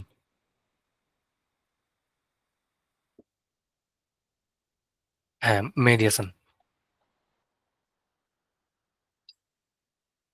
হ্যাঁ, ওই হাইপোথিসিসটা আসলে কিভাবে ঠিক করব? আচ্ছা, আমি হাইপোথিসিসটা দেখা দিচ্ছি। আচ্ছা, ধরেন আমি এই টপিকটা সিলেক্ট করছি। এই টপিকটা যদি আমি ভাঙি, the importance of corporate digital রেসপন্সিবিলিটির গুরুত্ব গুরুত্ব আমি একটা ফ্যাক্টর ধরলাম in the area of artificial intelligence and cloud computing travel ইন্ডাস্ট্রিতে। আচ্ছা, এখন কর্পোরেট ডিজিটাল রেসপন্সিবিলিটি ইম্পর্টেন্স, গুরুত্ব এই ক্ষেত্রে। তো আমি দেখেন, আমি প্রথম ওয়ার্ড দিয়ে বুঝেছি ইম্পর্টেন্স। তো ইম্পর্টেন্স দিয়ে আমি বুঝতে চাচ্ছি যে এটা গুরুত্ব আছে বা নাই। তো আমি একটা হাইপোথিসিস তুলতে পারি যে আচ্ছা, কর্পোরেট ডিজিটাল রেসপন্সিবিলিটিস এর কি গুরুত্ব আদৌ আছে ট্রাভেল ইন্ডাস্ট্রিতে এই আর্টিফিশিয়াল ইন্টেলিজেন্স বা ক্লাউড কম্পিউটিং এর যুগে? যদি থাকে তা হ্যাঁ, না থাকলে না।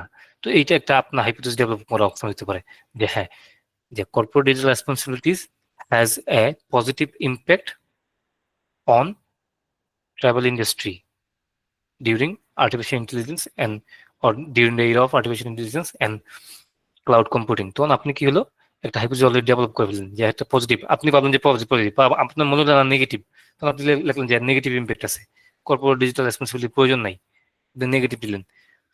বা আপনি আরো একটা দিতে পারেন যে digital travel technology industry is highly influenced by artificial intelligence and cloud computing। আপনি এটাকে একটা কোশ্চেন দ্বারা বলেন, এটা হাইপোথিসিস হতে পারে। তো হাইপোথিসিস বিভিন্ন ধরনের হতে পারে। তো হাইপোথিসিস ডেভেলপ করার জন্য আপনাকে ভাবতে হবে আসলে আপনি কি করতে চান, আপনি আসলে কি দিতে চান মার্কেটে। তো ওইটার জন্য আপনি ডিপেন্ড করে যে আপনাকে পেপার পড়তে হবে, অতীতে রিসার্চ গ্যাপ পড়তে হবে, আগের পেপারগুলো পড়তে হবে। পড়লে আপনি বুঝতে পারবেন যে কে কতটুকু কাজ করছে বা করে নাই। তো করছে, কেউ একজন কাজ করছে বাংলাদেশে ডাটা নিয়ে কাজ করছে, তখন আপনি একটা হাইপোথিসিস তৈরি করতে পারেন সেম এজ যে আর্টিফিশিয়াল ইন্টেলিজেন্স বা ক্লাউড কম্পিউটিং এর ট্রাভেল ইন্ডাস্ট্রিতে ইম্প্যাক্ট আছে, বাংলাদেশের ট্রাভেল ইন্ডাস্ট্রিতে ইম্প্যাক্ট আছে, আপনি লিখতে পারেন। এটা একটা হাইপোথিসিস, পজিটিভ বা নেগেটিভ যাই হইতে পারে, ইটস ডাজেন্ট ম্যাটার। রেজাল্ট আপনার যাই আসবে, আপনি রেজাল্ট শুধু মানুষকে প্রকাশ করবেন, রেজাল্ট যে আপনার পক্ষে আসতে হবে তা না।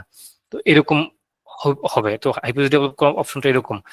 একজন বলছিল যে প্রপোজাল কিভাবে লিখবো। তো প্রপোজাল লেখার জন্য আমি আমার যদি একটা প্রপোজাল দেখাই আপনাদেরকে, রিসেন্ট টাইমে প্রপোজাল তো নাই।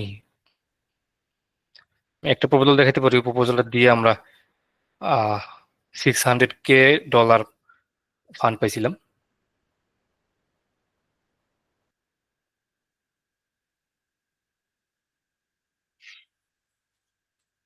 রোহিঙ্গা এডুকেশন নিয়ে লিখছিলাম, ওটা রোহিঙ্গা এডুকেশন।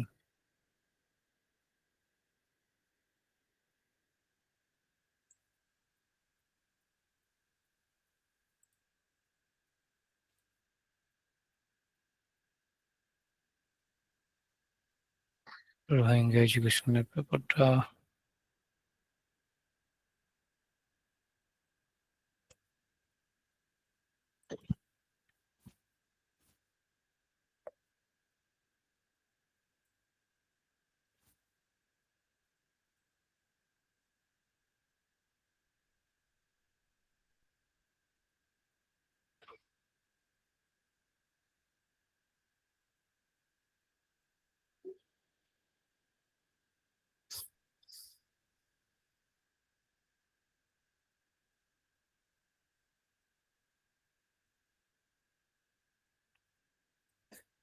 আমি ট্রাই করি এখানে রোহিঙ্গা।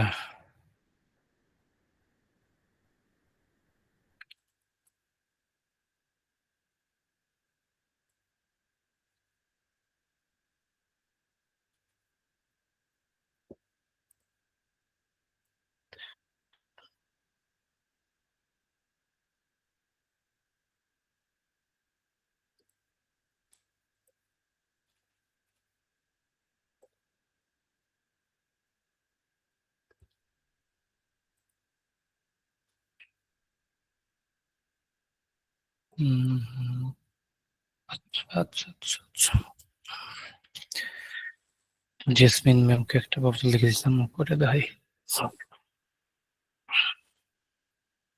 আচ্ছা ধরুন যে এটা একটা প্রপোজাল ছিল, টার্ম পেপার হিসেবে করে দিলাম ম্যাডামকে। ওকে, দেখেন এর প্রপোজাল ছিল the impact of geopolitical unrest between Russia and Russia and Ukraine war. তার মানে রাশিয়ান ইউক্রেনের মধ্যে যে জিওপলিটিক্যাল আনরেস্ট হচ্ছে বা ওয়ার চলতেছে, তার ফলে ফরেন এক্সচেঞ্জ বা ফরেক্স এর উপরে কি ইম্প্যাক্ট পড়তেছে, এই নিয়ে আমি একটা প্রপোজাল লিখছিলাম বাংলাদেশের উপরে ভিত্তি করে।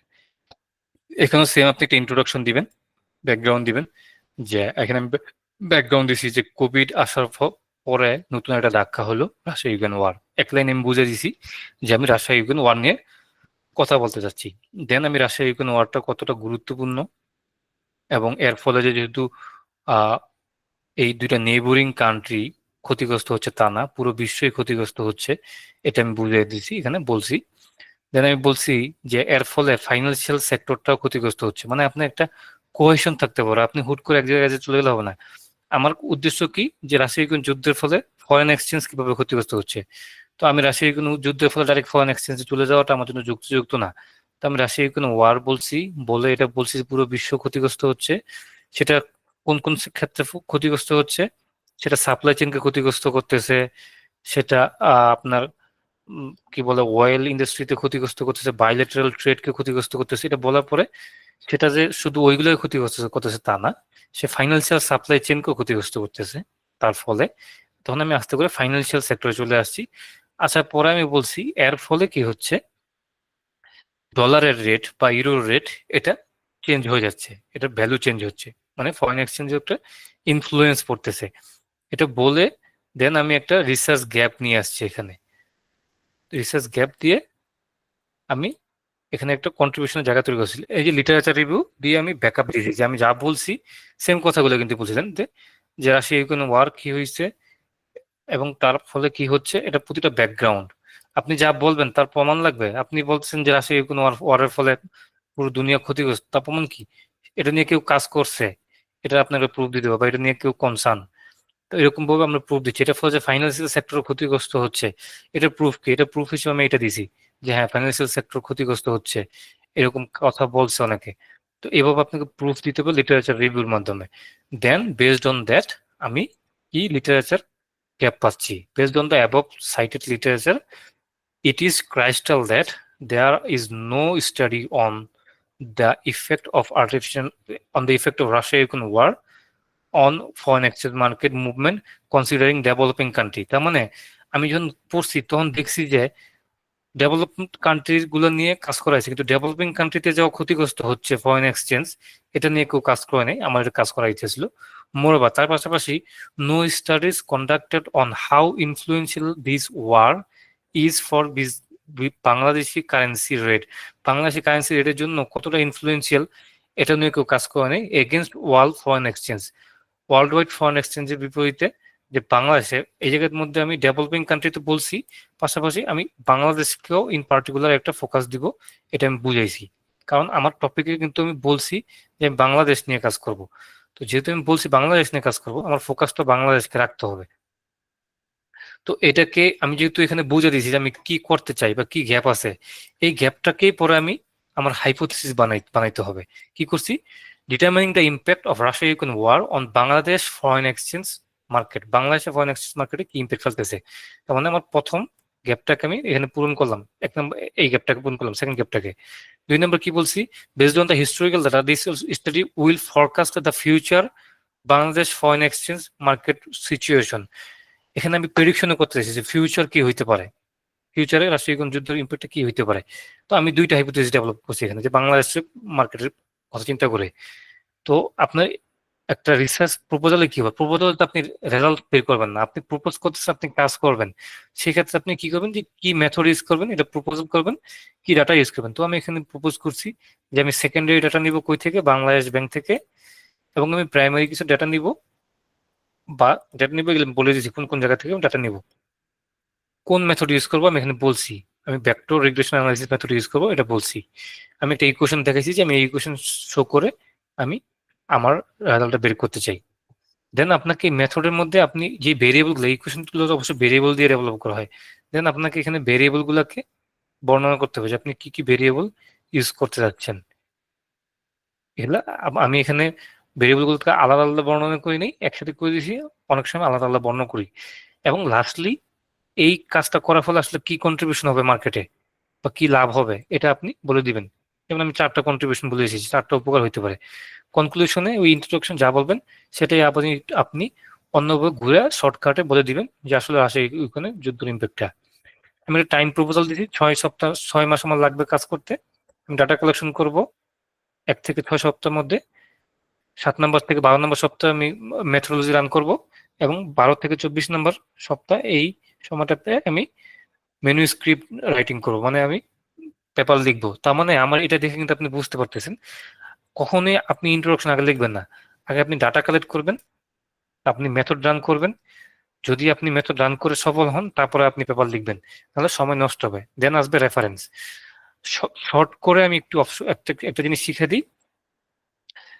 আপনি সাইটেশন, এই যে সাইটেশন দেখতে পাচ্ছেন, সাইটেশনটা কিভাবে করতে হয়, এটার নিয়মটা হলো ধরেন আব্দুল করিম, ওই নাম না, যে ধরেন যে আমার নাম সোহাগ, আশরাফুজ্জামান সোহাগ, হ্যাঁ, আশরাফুজ্জামান সোহাগ। একজনের নাম মনে করেন যে জুনায়েদ আহমেদ, একজনের নাম মনে করেন সেলিম রেজা। এই 3জন মিলে একটা পেপার বানাইছে 2020 সালে। এটাকে আপনি কয়ভাবে সাইট করতে পারেন, মানে রেফার করতে পারেন। এটা করার নিয়মটা হচ্ছিল সবসময় লাস্ট নেমটাকে চুজ করতে হবে, এবং যদি অথর 2 জনের বেশি হয়, ধরুন যে একটা পেপার অথর আছে 20 জন, আপনি 20 জনের নাম দিয়ে কি পার পাইতে পারবেন? এত বড় নাম তো লেখা সম্ভব না। তখন আপনি ফার্স্টে যে অথর থাকবে তার নামটা নেবেন, নিয়ে ফার্স্ট অথরের লাস্ট নেম নেবেন, সোহাগ লিখবেন, কমা দিবেন, সোহাগ লিখবেন, এটেল এট এল, কমা দিবেন, ফুল স্টপ এন্ড কমা দিবেন, দেন 2020 লিখবেন। এই স্টাইল লিখবেন হলো যখন আপনি একটা পেপার একটা লাইনের শুরুতে শুরুতে আপনি অথরের নামটা লিখতে চান, তখন আপনি এইভাবে লিখবেন। যদি আমি একটা এক্সাম্পল দিয়ে লেখাই, এখানে তো নাই। আচ্ছা, ফরসে আমি বলতে চাচ্ছি যে এই কথাটা, এই ডেফিনেশনটা আমি দিছি, তো এখানে এটাই বলবো এটেল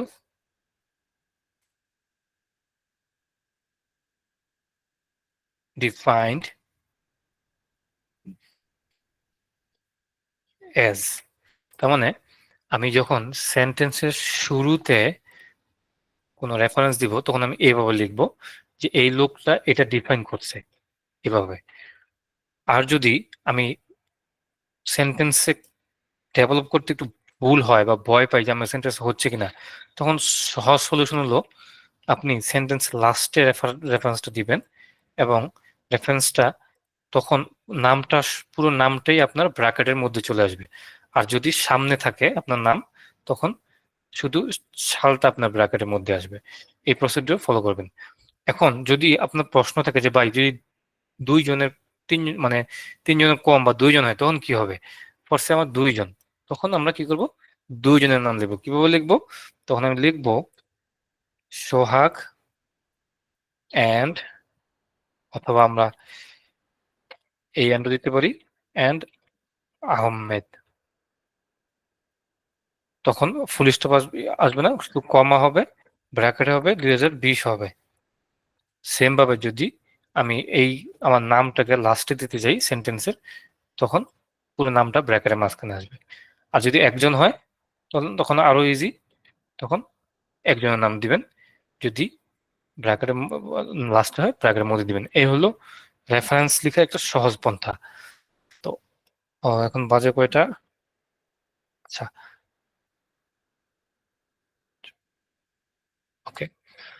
আমার মনে হয় যে আমি মোটামুটি ওভারভিউ দিতে পারছি, কারণ ইন্ট্রোডাকশন নিয়ে কথা বলতে গেলে আমার হয়তো 5-7 ঘন্টা সময় শেষ হবে না, কারণ এটা খুবই ইন্টারেস্টিং এবং খুবই গুরুত্বপূর্ণ বিষয়। এখন যদি এর বাইরে কারো কোনো কোশ্চেন থাকে কাইন্ডলি বলে ফেলেন।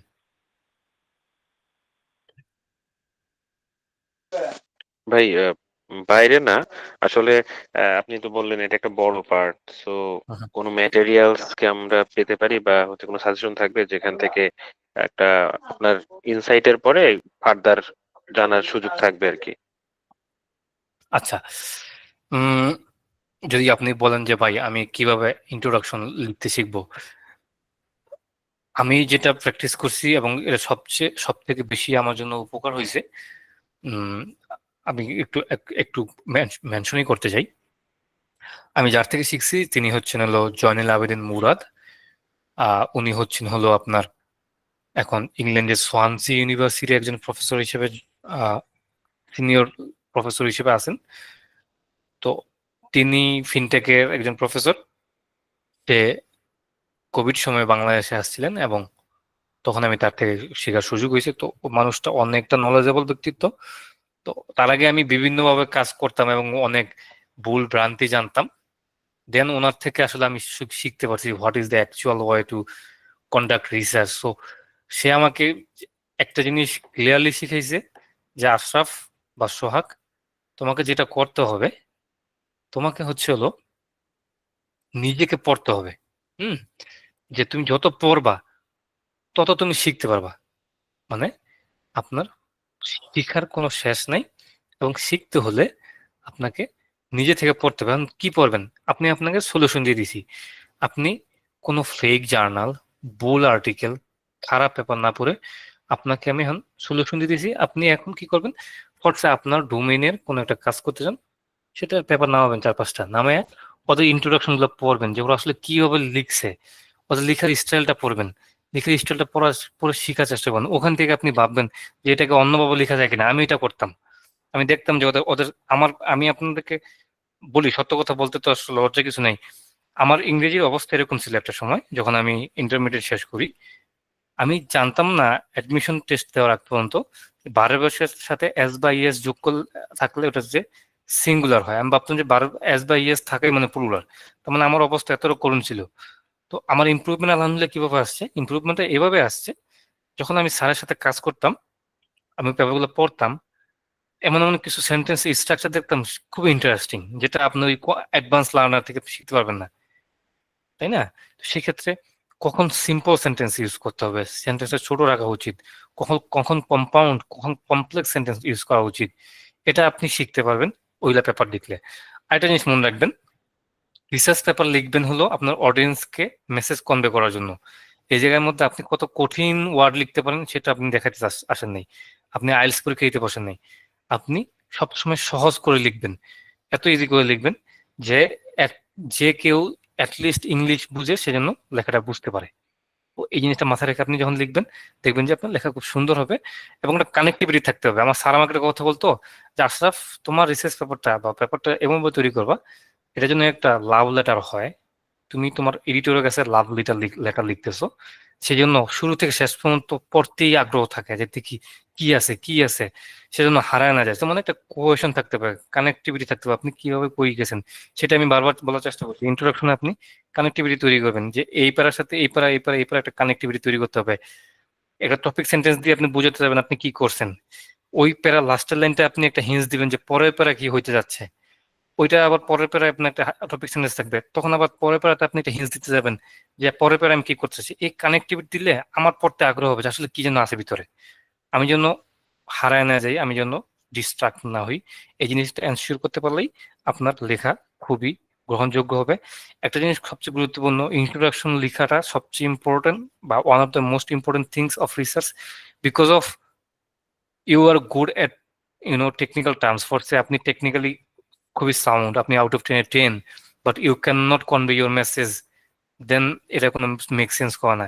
কিন্তু আপনি খুব ভালো কমিউনিকেশন করতে পারেন, আপনি আপনার মেসেজটাকে কনভে করতে পারেন, দেন আপনি আপনার ক্যাপাবিলিটিস আউট অফ 10-এ 7, দেন আপনি আউট অফ 10-এ 7 রেশিও তো আপনি মানুষকে কনভে করতে পারতেছেন, আপনার পজিটিভ ভাইব তৈরি হচ্ছে। তো এই জন্য লেখাটা অনেকটা গুরুত্ব বহন করে। তো এই জিনিসগুলো মাথায় রাখলে আমি আশা করি ইনশাল্লাহ আপনারা ডেভেলপ করতে পারবেন। আমার সলিউশন থাকবে কোনো ইউটিউব ভিডিও ওইটা থেকে আপনি অনেক সাহায্য পাবেন, ইটস ওকে, আমি জানি, কিন্তু কোনো ইউটিউব ভিডিও আপনাকে অতটা সাহায্য করতে পারবে না যেটা আপনি নিজে পড়ে পড়ে পড়ে শিখতে পারবেন। হ্যাঁ, মাহবুব, ওকে, আউরিন আপু। আসসালামু আলাইকুম। ওয়ালাইকুম সালাম। আমাদের ইউনিভার্সিটি থেকে থিসিস রিসার্চ এখন করতে বলতেছে, তো আমরা ওটার জন্য একটা টপিক চুজ করছি যেটার পেপার অনেক কম। তো ওইটা নিয়ে কি এখন কাজ করা উচিত হবে নাকি চেঞ্জ করব? টপিকটা কি খুবই কনফিডেন্সিয়াল? তাহলে AI with 6G network. 6G network, okay, great. Yes, 6G network, আপনার 6th জেনারেশন নেটওয়ার্ক নিয়ে কথা বলতে চাচ্ছেন। এটা নিয়ে কেন ভালো হবে না? এটা অবশ্যই ভালো হবে, কারণ এই না, জিনিসটা ভালো হবে বলতে মানে ওখানে পেপার কম এর জন্য। পেপার কম, তখন আপনি সাপোর্ট দিবেন 5th জেনারেশন 5th জেনারেশন দিয়ে সাপোর্ট দিবেন।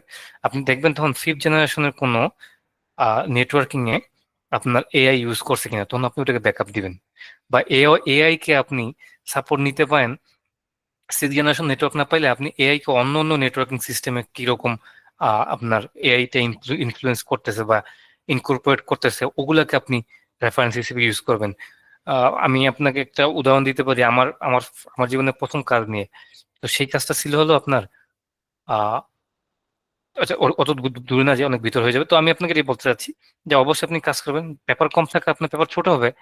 পেপার যদি আপনার কম থাকে, আপনি যদি আপনার 5 লাইন দিয়ে আপনার মেসেজ কনভে করতে পারেন, তাহলে আপনার তো বেশি পেপার প্রয়োজন নেই। আর পেপার কম থাকা আরো বেশি ভালো, মানে বিশেষ করে এই ধরনের টপিকে। তার মানে আপনি one of the fast mover. আপনি ফাস্ট মুভিং যে ফ্যাসিলিটিসটা আছে বা বেনিফিটটা আপনি পাবেন অবশ্যই, এটা আপনার জন্য ভালো হবে। আচ্ছা, পরবর্তী কোশ্চেন কেউ হ্যান্ড রেজ করেছিলেন, আবু তালহা। আচ্ছা ভাইয়া, আপনি যখন শুরু করেছিলেন কি কি প্রবলেম ফেস করছিলেন, যেটা আমাদের জন্য আর কি গাইডলাইন হিসেবে যেন না হয়, বা আপনার ফার্স্ট অ্যাপ্রোচটা কিরকম ছিল ভাইয়া? ওকে, ফার্স্ট অ্যাপ্রোচ হচ্ছিল আমাকে আমার স্যার, উনি, আমি আসলে শুরু করছিলাম হচ্ছে সেকেন্ড ইয়ার থাকতে, তখন আসলে আমাকে এক টিচার আমাকে এরকম এসএসসি কিছু জার্নাল দিয়ে দিয়েছিল, পেপার দিয়ে দিয়েছিল। সেকেন্ড ইয়ার আমার মাথার উপর দিয়ে যাচ্ছিল, আমি পালাইছিলাম 6 মাস পরে। দেন পরে আবার শুরু করছি, নিজে থেকে শুরু করতেছিলাম, বিভিন্ন স্যারদের পিছনে পোক করতেছিলাম, একজন টিচারের কাছে গেছিলাম। I am also respectable to him as well. So respectable অনেক, কারণ উনি জাহাঙ্গীর আলম সিদ্দিকী স্যার, উনি আমাকে সাহায্য করছেন। উনি আমাকে ওনার ওই মুরাদ স্যার পর্যন্ত রিচ করতে সাহায্য করছে, যদি ওনার থেকে আমি আসলে রাইট ডিরেকশনটা পাচ্ছিলাম না। তো এই জন্য আমি বললাম যে রাইট ডিরেকশন পাওয়াটা খুবই ইম্পর্টেন্ট, আপনি কার কাছে যাচ্ছেন। তো পরে মুরাদ স্যারের কাছে যে আমি বুঝতে পারছি রাইট ডিরেকশন। তো আমাকে স্যার যেটা করছে, প্রথম সপ্তাহে যাওয়ার পরে বলছে যে তোমাকে 1 সপ্তাহ সময় দেওয়া হলো, তুমি এই টপিকের উপরে 5টা পেপার নামায় নিয়ে আসবা। তখন কোভিড চলতেছিল। তো আমি 5 দিন 7 দিন ভাই আমি পাগলের মতো ঘুরছি এদিক ওদিক, আমাদের লাইব্রেরিতে যে দেখি কোভিড-19 জন্য সব বন্ধ, কোনো অ্যাক্সেস নাই। এই টিচারের কাছে যাই, ওই টিচারের কাছে যাই, কেউ মানে পেপার নামায় দেয় ওই ফেক জার্নাল গুলা, মানে যেগুলো অ্যাভেলেবল অনলাইনে পাওয়া যায়।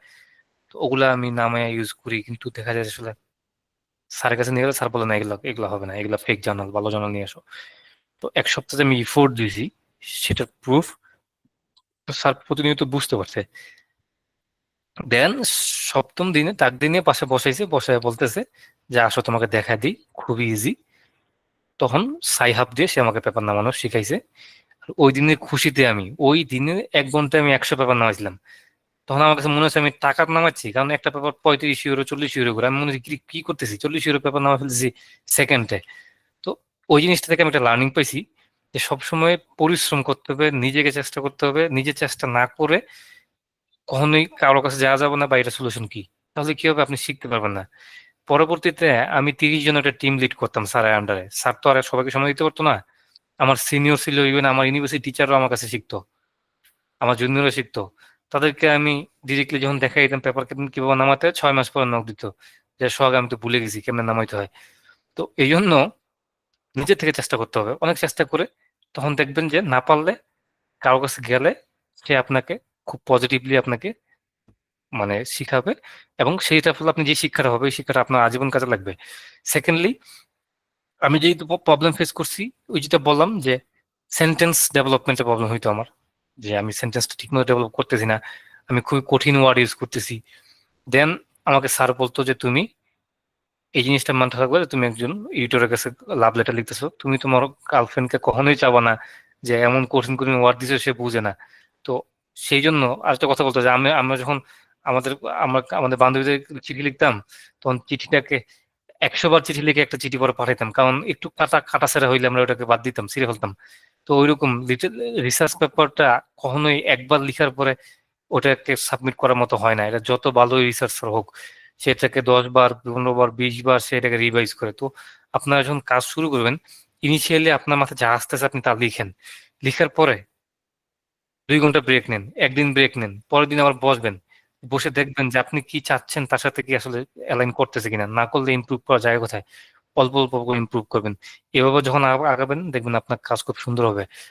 আমি যেটা বলবো, এটা খুবই আপনার ধৈর্যের একটা কাজ, যদি ধৈর্য ধরতে পারেন খুবই শাইন করবেন, এবং এটা আপনার কনফিডেন্সকে এত গ্রো করবে ইউ ক্যান নট ইমাজিন। আমি যখন এটা করছি, এরপরে আইএলটিএস দিছি, 2 সপ্তাহ প্রিপারেশন আমি আইএলটিএস দিছি, আমি জার্মানিতে আসছি, জার্মানিতে এসে আমার আহ, বাংলাদেশিরা এসে এখানে ঠিকমতো পড়াশোনা করতে ভয় পায়, আমি এখানে 2 সেমিস্টারে সব কোর্স নেওয়া ফেলছি, আমি ফাইট করতেছি ইন্টারন্যাশনাল স্টুডেন্টের সাথে, তাদের সাথে আমি ক্লাসে কম্পিট করতেছি, আলহামদুলিল্লাহ আমি রেসপন্স করতেছি। তো ওই সাহসটা দিয়ে দিছে, বা ক্রিটিক্যাল থিঙ্কিং এর একটা বড় সুযোগ তৈরি হবে। স্টেট ভয় পাইতাম, আমি ম্যাথ ভয় পাইতাম, আর এখন আমি ইকুয়েশন তৈরি করে আমি এখন স্টেট হয়তো কাউকে ক্লাস নিতে পারবো। তো এইগুলো জিনিস আপনার মধ্যে তৈরি হবে, অল্প অল্প করে ডেভেলপ হবে ইনশাল্লাহ। হ্যাঁ, পরবর্তী কোশ্চেন।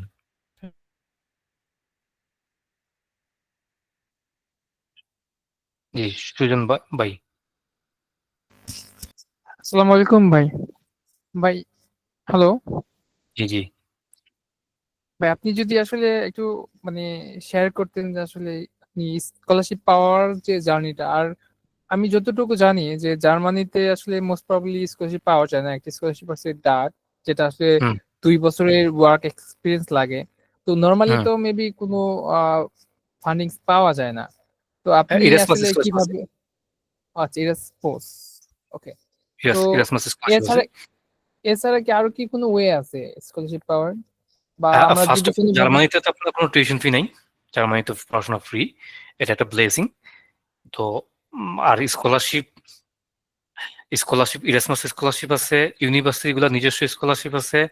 যেমন রিসেন্টলি আমি একটা ইউনিভার্সিটি অ্যাপ্লাই করেছিলাম, ইউনিভার্সিটি অফ খোলন। ওটা হলো আপনার 700 বছরের পুরাতন ইউনিভার্সিটি, জার্মানির 3য় বৃহত্তম, এবং ওখান থেকে প্রায় 50 জন নোবেল লরিয়েট বের হয়েছেন। তো ওই ইউনিভার্সিটিতে একটা প্রোগ্রাম ছিল বিজনেস বিজনেস অ্যানালিটিক্স, এটাতে আমি অফার পাইছিলাম, আমি যাই নাই। তো কারণ ছিল যে আমি অলরেডি 30 শেষ করে ফেলছি। তো ওরা আমাকে অফার করতেছিল যে তুমি এখানে পিএইচডি করতে পারো, তোমাকে ফান্ড করা হবে।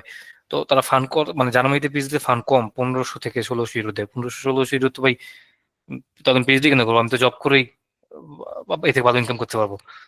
তো আমি যেটা বলতে চাচ্ছিলাম যে আপনি এসএমএস স্কলারশিপ পাবেন, ইউনিভার্সিটি থেকে ডিরেক্টলি স্কলারশিপ পাবেন। জার্মানিতে কিছু কোম্পানি আছে যারা আপনার মানে পিএইচডি করায়, মানে এটা বাংলাদেশ থেকে শুনতে অবাক লাগলো, এরা কোম্পানিগুলা আপনি যদি দেখেন যে পৃথিবীতে বড় বড় ইনোভেশন গুলা, ওই ইনোভেশন গুলা কিন্তু কোনো ইউনিভার্সিটি থেকে হয় নাই, সব কোম্পানিগুলাই তৈরি করছে। বিভিন্ন কোম্পানিগুলাই ইআরপি কে আনছে, এসএপি আনছে। তো এরকম কোম্পানিগুলো রিসার্চ করে করে করে করে ইন্টারনেট কারা আনছে, ইন্টারনেট আনছে হলো আপনার আমেরিকার মিলিটারি বেস থেকে আসছে, ওরা মিলিটারি নেটওয়ার্কিং করার জন্য এরকম করছে। তো ইউনিভার্সিটি গুলো সাধারণত ওইরকম রেভলিউশনারি রিসার্চ করে না, কোম্পানিগুলোই করে। তো ওই কোম্পানিগুলো ভালো টাকা দেয় রিসার্চ করতে, তো এগুলোকে আপনি ফোকাস করতে পারেন। যে বিভিন্ন কোম্পানি সার্কুলার দেয় যে আমাদের কোম্পানিতে একজন পিএইচডি ক্যান্ডিডেট লাগবে, পোস্টডক ক্যান্ডিডেট লাগবে, মাস্টার্সের জন্য ক্যান্ডিডেট লাগবে, তো ওগুলোতে ফোকাস করতে পারেন। যারা স্কলারশিপে 2 বছর এক্সপিরিয়েন্স লাগে, সেই ক্ষেত্রে আপনার রিসার্চ করলে সুবিধা কি, একটা research paper is equal to 6 months of work experience. তো আপনি যদি একটা রিসার্চ পেপার না থাকে আপনার পিছনে, আপনি 6 মাসের জব এক্সপিরিয়েন্স হিসেবে শোকেস করতে পারবেন। তো এটা আপনার একটা প্লাস পয়েন্ট। জব এক্সপিরিয়েন্স অবশ্যই থাকা ভালো। তো এইগুলা জিনিসই তো ইরাসমাস স্কলারশিপ ট্রাই করতে পারেন এইগুলা। আচ্ছা, আফসান, ভাই, ভাই, হুম, জার্মান ভাষাটা কি শেখা জরুরি যদি আমি জার্মানি যেতে চাই? আপনি যদি সেকেন্ডলি জার্মানিতে আরেকটা কোশ্চেন। থাকতেন, হ্যাঁ হ্যাঁ আচ্ছা, সেকেন্ডলি আরেকটা কোশ্চেন হচ্ছে যে আসলে আমি প্রিভিয়াস ক্লাসেও একই কোশ্চেন করছিলাম, আমি আসলে আপনার কাছেও সেটা জানার আগ্রহী। সেটা হইতেছে যে আসলে আপনার প্রোফাইলে কি কি ছিল যা আপনাকে আসলে খুবই মানে সহায়তা করছে স্কলারশিপ পাইতে? আমার নামের পিছনে 8টা রিসার্চ পেপার ছিল। আমার রেজাল্ট ছিল মোটামুটি ডিসেন্ট আলহামদুলিল্লাহ। আইএলটিএস রেজাল্ট ছিল। আর আর কি ছিল, মানে একটা ইন্টারভিউ হয়েছিল, ইন্টারভিউটা হয়তো ক্র্যাক করতে পারছি, এটাই কাজ লাগছে।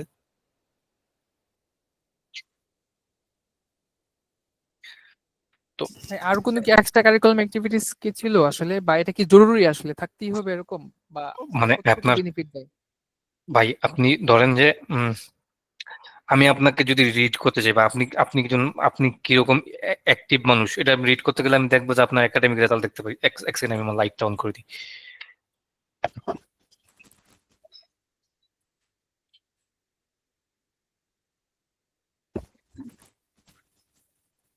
হুম। তো আমি আপনার আপনি কতটা অ্যাক্টিভ এটা আমি বুঝবো কিভাবে? আমি তো বোঝার জন্য কয়েকটা অপশন আছে। 1 নম্বর অপশন হলো যে আপনার একাডেমিক রেজাল্ট দেখলাম, একাডেমিক রেজাল্ট ভালো না, ইটস ওকে। আমি দেখলাম যে আপনি একটা কোনো সংগঠনের প্রেসিডেন্ট ছিলেন, তার মানে আপনি আপনার সময়টাকে কাজে লাগাইছেন, আহ, মানে লিড দিছেন, আপনার লিড দিতে ভালো লাগে। বা আপনি ধরেন যে রিসার্চ করছেন, তার মানে আপনি সময়টা কাজে লাগাইছেন। যদি কেউ বলে তোমার রেজাল্ট খারাপ কেন, আপনি যুক্তি দিতে পারবেন যে আমি রিসার্চ ফোকাস করছিলাম, এই জন্য পড়াশোনা ফোকাস দিতে পারি নাই। কিন্তু আপনার রেজাল্ট ভালো না, আপনার কোনো রিসার্চও করেন নাই, এক্সট্রা কারিকুলার অ্যাক্টিভিটিস নেই, কিছুই করেন নাই, আপনাকে বললে আপনি উত্তর কি দিবেন? যে বন্ধুদের সাথে আড্ডা দিছি, আমার 15টা গার্লফ্রেন্ড ছিল আমার প্রোফাইলে, লিখে দিবেন? মানে আমি আপনাদের বসে তো আমি আপনাদের সাথে ফ্রিলি কথা বলতেছি, আহ অন্যভাবে নিন। তো মানে আমি যেটা মিন করতে চাচ্ছি যে আপনি আপনার প্রোফাইলে এমন জিনিস অ্যাড করেন, যে জিনিসটা অ্যাড করলে আপনার অডিয়েন্স বুঝতে পারে যে না, সে তার সময়টা কাজে লাগাইছে, সে অ্যাক্টিভ, তাকে আমি যদি আমার এখানে নিয়ে আসি, সে সময়টা কাজে লাগাবে। কারণ আমি আপনাকে মান্থলি 2,500 ইউরো করে দিব, আমি দেখবো যে আপনার কিছুই করেন নাই, আপনার রেজাল্ট ভালো না, কিছুই না, আমি কোন ভরসা আপনাকে নিয়ে আসবো? এই জিনিসটাই। তো সেক্ষেত্রে এই জিনিস মাথায় রেখে আপনার যদি মনে হয় যে না, আমার রিসার্চ করা বেশি যুক্তিযুক্ত, আপনি রিসার্চ করবেন। আপনার যদি মনে হয় যে না, আমি এক্সট্রা কারিকুলার অ্যাক্টিভিটিসে ফোকাস দিব, ওটা আপনার জন্য যুক্তিযুক্ত, আপনি ওটা করবেন। আপনার যদি মনে হয় যে না, আমি পড়াশোনার বেশি বেশি ফোকাস দিব, আপনি ওটা করবেন। আপনি যদি বলেন যে আমি সবগুলাকে এট এ টাইম মেনটেন করতে পারবো, this is very good. So এগুলো অবশ্যই করতে পারেন। যেমন জার্মানিতে যদি কেউ বলে যে আমি রোটারি ক্লাব বা সোশ্যাল অ্যাক্টিভিটিস করছি, ওরা খুবই পছন্দ করে, খুবই খুশি হয়, করতে পারেন। হ্যাঁ, পরবর্তী কোশ্চেন। ভাইয়া, as a first year student কিভাবে রিসার্চ জার্নিটা স্টার্ট করতে পারবো? Very good question. As a first year অথবা সেকেন্ড ইয়ার স্টুডেন্ট হিসেবে আপনার এই স্টেজে আপনার যেটা হবে যে আপনার বেসিক নলেজ থাকবে, অনেক ইনডেপথ নলেজ থাকবে না ফোর্সে। আপনাকে যদি আমি একটা পেপারের এখন মেথডে ঢুকিয়ে দিই, মেথড পড়তে দিই, আপনি বলবেন যে ভাই আমি মাপও যাই, ধোয়াচ্ছি, রিসার্চ পেপারের দিকে আমি জীবনে হাঁটবো না। যেমন আমার মাথা চুল যতগুলো ছিল অনেকগুলা কিন্তু রিসার্চ করার কারণে চলে গেছে, এই জন্য আমি রিসার্চ আমি মোটামুটি বাদ দিছি এখন। আমি ভাইকে বলছিলাম যে ভাই আমি অনেকদিন ডোমেনের বাইরে আছি, কারণ মেন্টাল অনেক প্রেশার পড়ে। তো মানে আপনার মাথা অনেক খাটাতে হবে। তো তো আমি আপনাকে যেটা বলবো, ফার্স্ট ইয়ার থেকে আপনার যেটা করা উচিত যে আপনি অল্প অল্প আপনার আসলে দুনিয়া সম্পর্কে একটু ওপেন থাকতে হবে। আসলে দুনিয়াতে কি চলতেছে, যেটা বললাম আমি, ক্লাউড কম্পিউটিং 2006 সালে প্রথম অ্যামাজন নিয়ে আসছে, অ্যামাজন ওয়েব সার্ভিস নিয়ে আসছে। তারপর 2008 সালে নিয়ে আসছে মাইক্রোসফট আজুর। দেন গুগল নিয়ে আসছে গুগল সার্ভিস বা গুগল ক্লাউড। তারপর আর কিছু কোম্পানি নিয়ে আসছে। তো আমি যে কোম্পানিতে জব করতেছি, আমি একজন বিজনেস অ্যানালিস্ট হিসেবে আছি এমআরডিএস এ। তো এমআরডিএস হচ্ছে হলো আপনার number 1 technology, travel technology company. তার মানে আপনারা এয়ারলাইন্সে বা বিমানে কখন টিকিট কাটতেছেন, কোন টিকিটের দাম কতটুকু হবে, বিমান কোথায় আছে, কোনটা দাম বেশি কম, এগুলো যে আমরা নেটে সার্চ দিই, বা বিমানটা কি ঠিক মতো ল্যান্ড করতে পারতেছে কিনা, বা উপরে ট্রাফিক কিরকম, যত ধরনের টেকনোলজি সার্ভিস দিতে হয়, ওই সাপোর্টটা আমাদের ছাড়া চলেই না। হুম। ইভেন জার্মানিতে বা ইউরোপে যদি আসেন, ইউরোপের ট্রেন বা বাস নেটওয়ার্ক, এগুলো সবই আমাদের কোম্পানির টেকনোলজি সাপোর্ট নিয়ে চলে। তো আমাদের একটা বড় ইনফ্লুয়েন্স আছে ইন্ডাস্ট্রিতে পুরো ওয়ার্ল্ডে, আমাদের 190টা দেশে চলে। তো আমি যেটা বলতে চাচ্ছিলাম, আহ হুম, আমি যেটা বলতে চাচ্ছিলাম যে এই যে আমি বিজনেস অ্যানালিস্ট হিসেবে ঢুকছি বা ঢুকার ক্ষেত্রে যে সাহসটা পাইছি, ওটা আমার ওখান থেকে আসছে। এবং ওখান থেকে আসার ক্ষেত্রে কি হয়েছে, আমি যখন আমার কোম্পানিতে ইন্টারভিউ দিতে গেছি, আমাকে বলছে তুমি ক্লাউড সম্পর্কে কি জানো? আমি বলছি ক্লাউড সম্পর্কে আমি কি জানি। বলছে যে আমাকে বলে দিয়েছে ক্লাউড 3টা কোম্পানি ক্লাউড আছে, তুমি নাম বলতে পারবা? তো আমার মাথার মধ্যে কাজ করছে যে আমরা বাঙালি তো বুঝিনি, যে না পারলেও ঠেলি যে হ্যাঁ আমি পারি। তো আমি বললাম যে হ্যাঁ আমি জানি অ্যামাজনের আছে, গুগলের আছে। তো ভাবলাম যে বড় বড় 2-3টা কোম্পানির নাম বলি। না সরি, আমি বলছি যে গুগলের আছে আর মাইক্রোসফটের আছে আর হলো আহ ইয়ার কি বলে ইলন মাস্কের কোম্পানির আছে। তো বলে না, ইলন মাস্কের কোম্পানি নাই, আহ এটা হলো অ্যামাজনের আছে। তো বলতেছে যে সমস্যা নেই, তুমি শিখে যাও আস্তে ধীরে। তো এটা দ্বারা আমি বুঝতে পারছি যে আমি জার্মানি থেকেও আমি পিছিয়ে আছি। বলতেছে এটা তো সবাই জানে, তুমি এটা জানো না কেন? তো এই যে আপনার দুনিয়াতে এখন কি চলতেছে এটা সম্পর্কে আপনাকে অ্যাক্টিভ থাকতে হবে, সবসময় অ্যাক্টিভ থাকতে হবে। সোশ্যাল মিডিয়া হিসেবে এখন থেকে আপনি ইউজ করবেন হলো লিঙ্কডইন। আপনার চেষ্টা করতে হবে যে 4th ইয়ারে ওঠার আগে বা আপনি বাংলাদেশ থেকে বাংলাদেশে আসার আগে যেন আপনার লিঙ্কডইনে 500 জন বা মোর দেন 300 আপনার থাকে, মানে কানেকশন থাকে। এবং তারা যেন বেশিরভাগই টপ লেভেলের হয়, আপনার থেকে উপর লেভেলের। আপনার ফ্রেন্ড সার্কেল দিয়ে আপনার আসলে লিঙ্কডইন প্রোফাইল বলে লাভ নেই। চেষ্টা করবেন ফরেনের কারোর সাথে অ্যাড হওয়ার, তাহলে তাদের প্রোফাইল দেখবেন তারা কি করতেছে।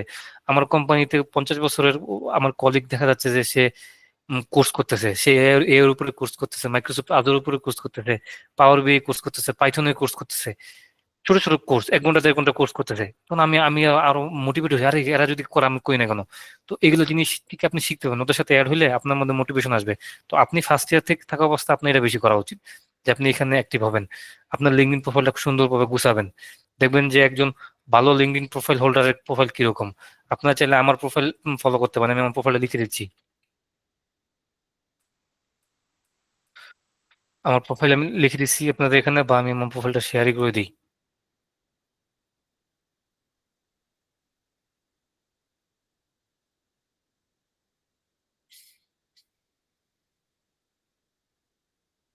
ভাইয়া আমি আপনার লিঙ্কডইন প্রোফাইল দেখেছি, আপনার অলরেডি 5টা পাবলিকেশন আছে। বাকিগুলো আপডেট করে না? না মনে হয় না ভাই। তো রিসার্চ থেকে ভাই চলে আসছে, আর মতো রিসার্চ আগ্রহ নেই, অনেক ভাই খুশি এই আছে। জন্য মনে হয় আপনি ফুললি ফান্ডেড স্কলারশিপ পেয়েছেন। না রে ভাই, ওরকম না রিসার্চ, কারণ আমার একটা ফ্রেন্ড ছিল, ও অস্ট্রেলিয়াতে পিএইচডি করতেছে, ও ভালো ফান্ড পাইছে।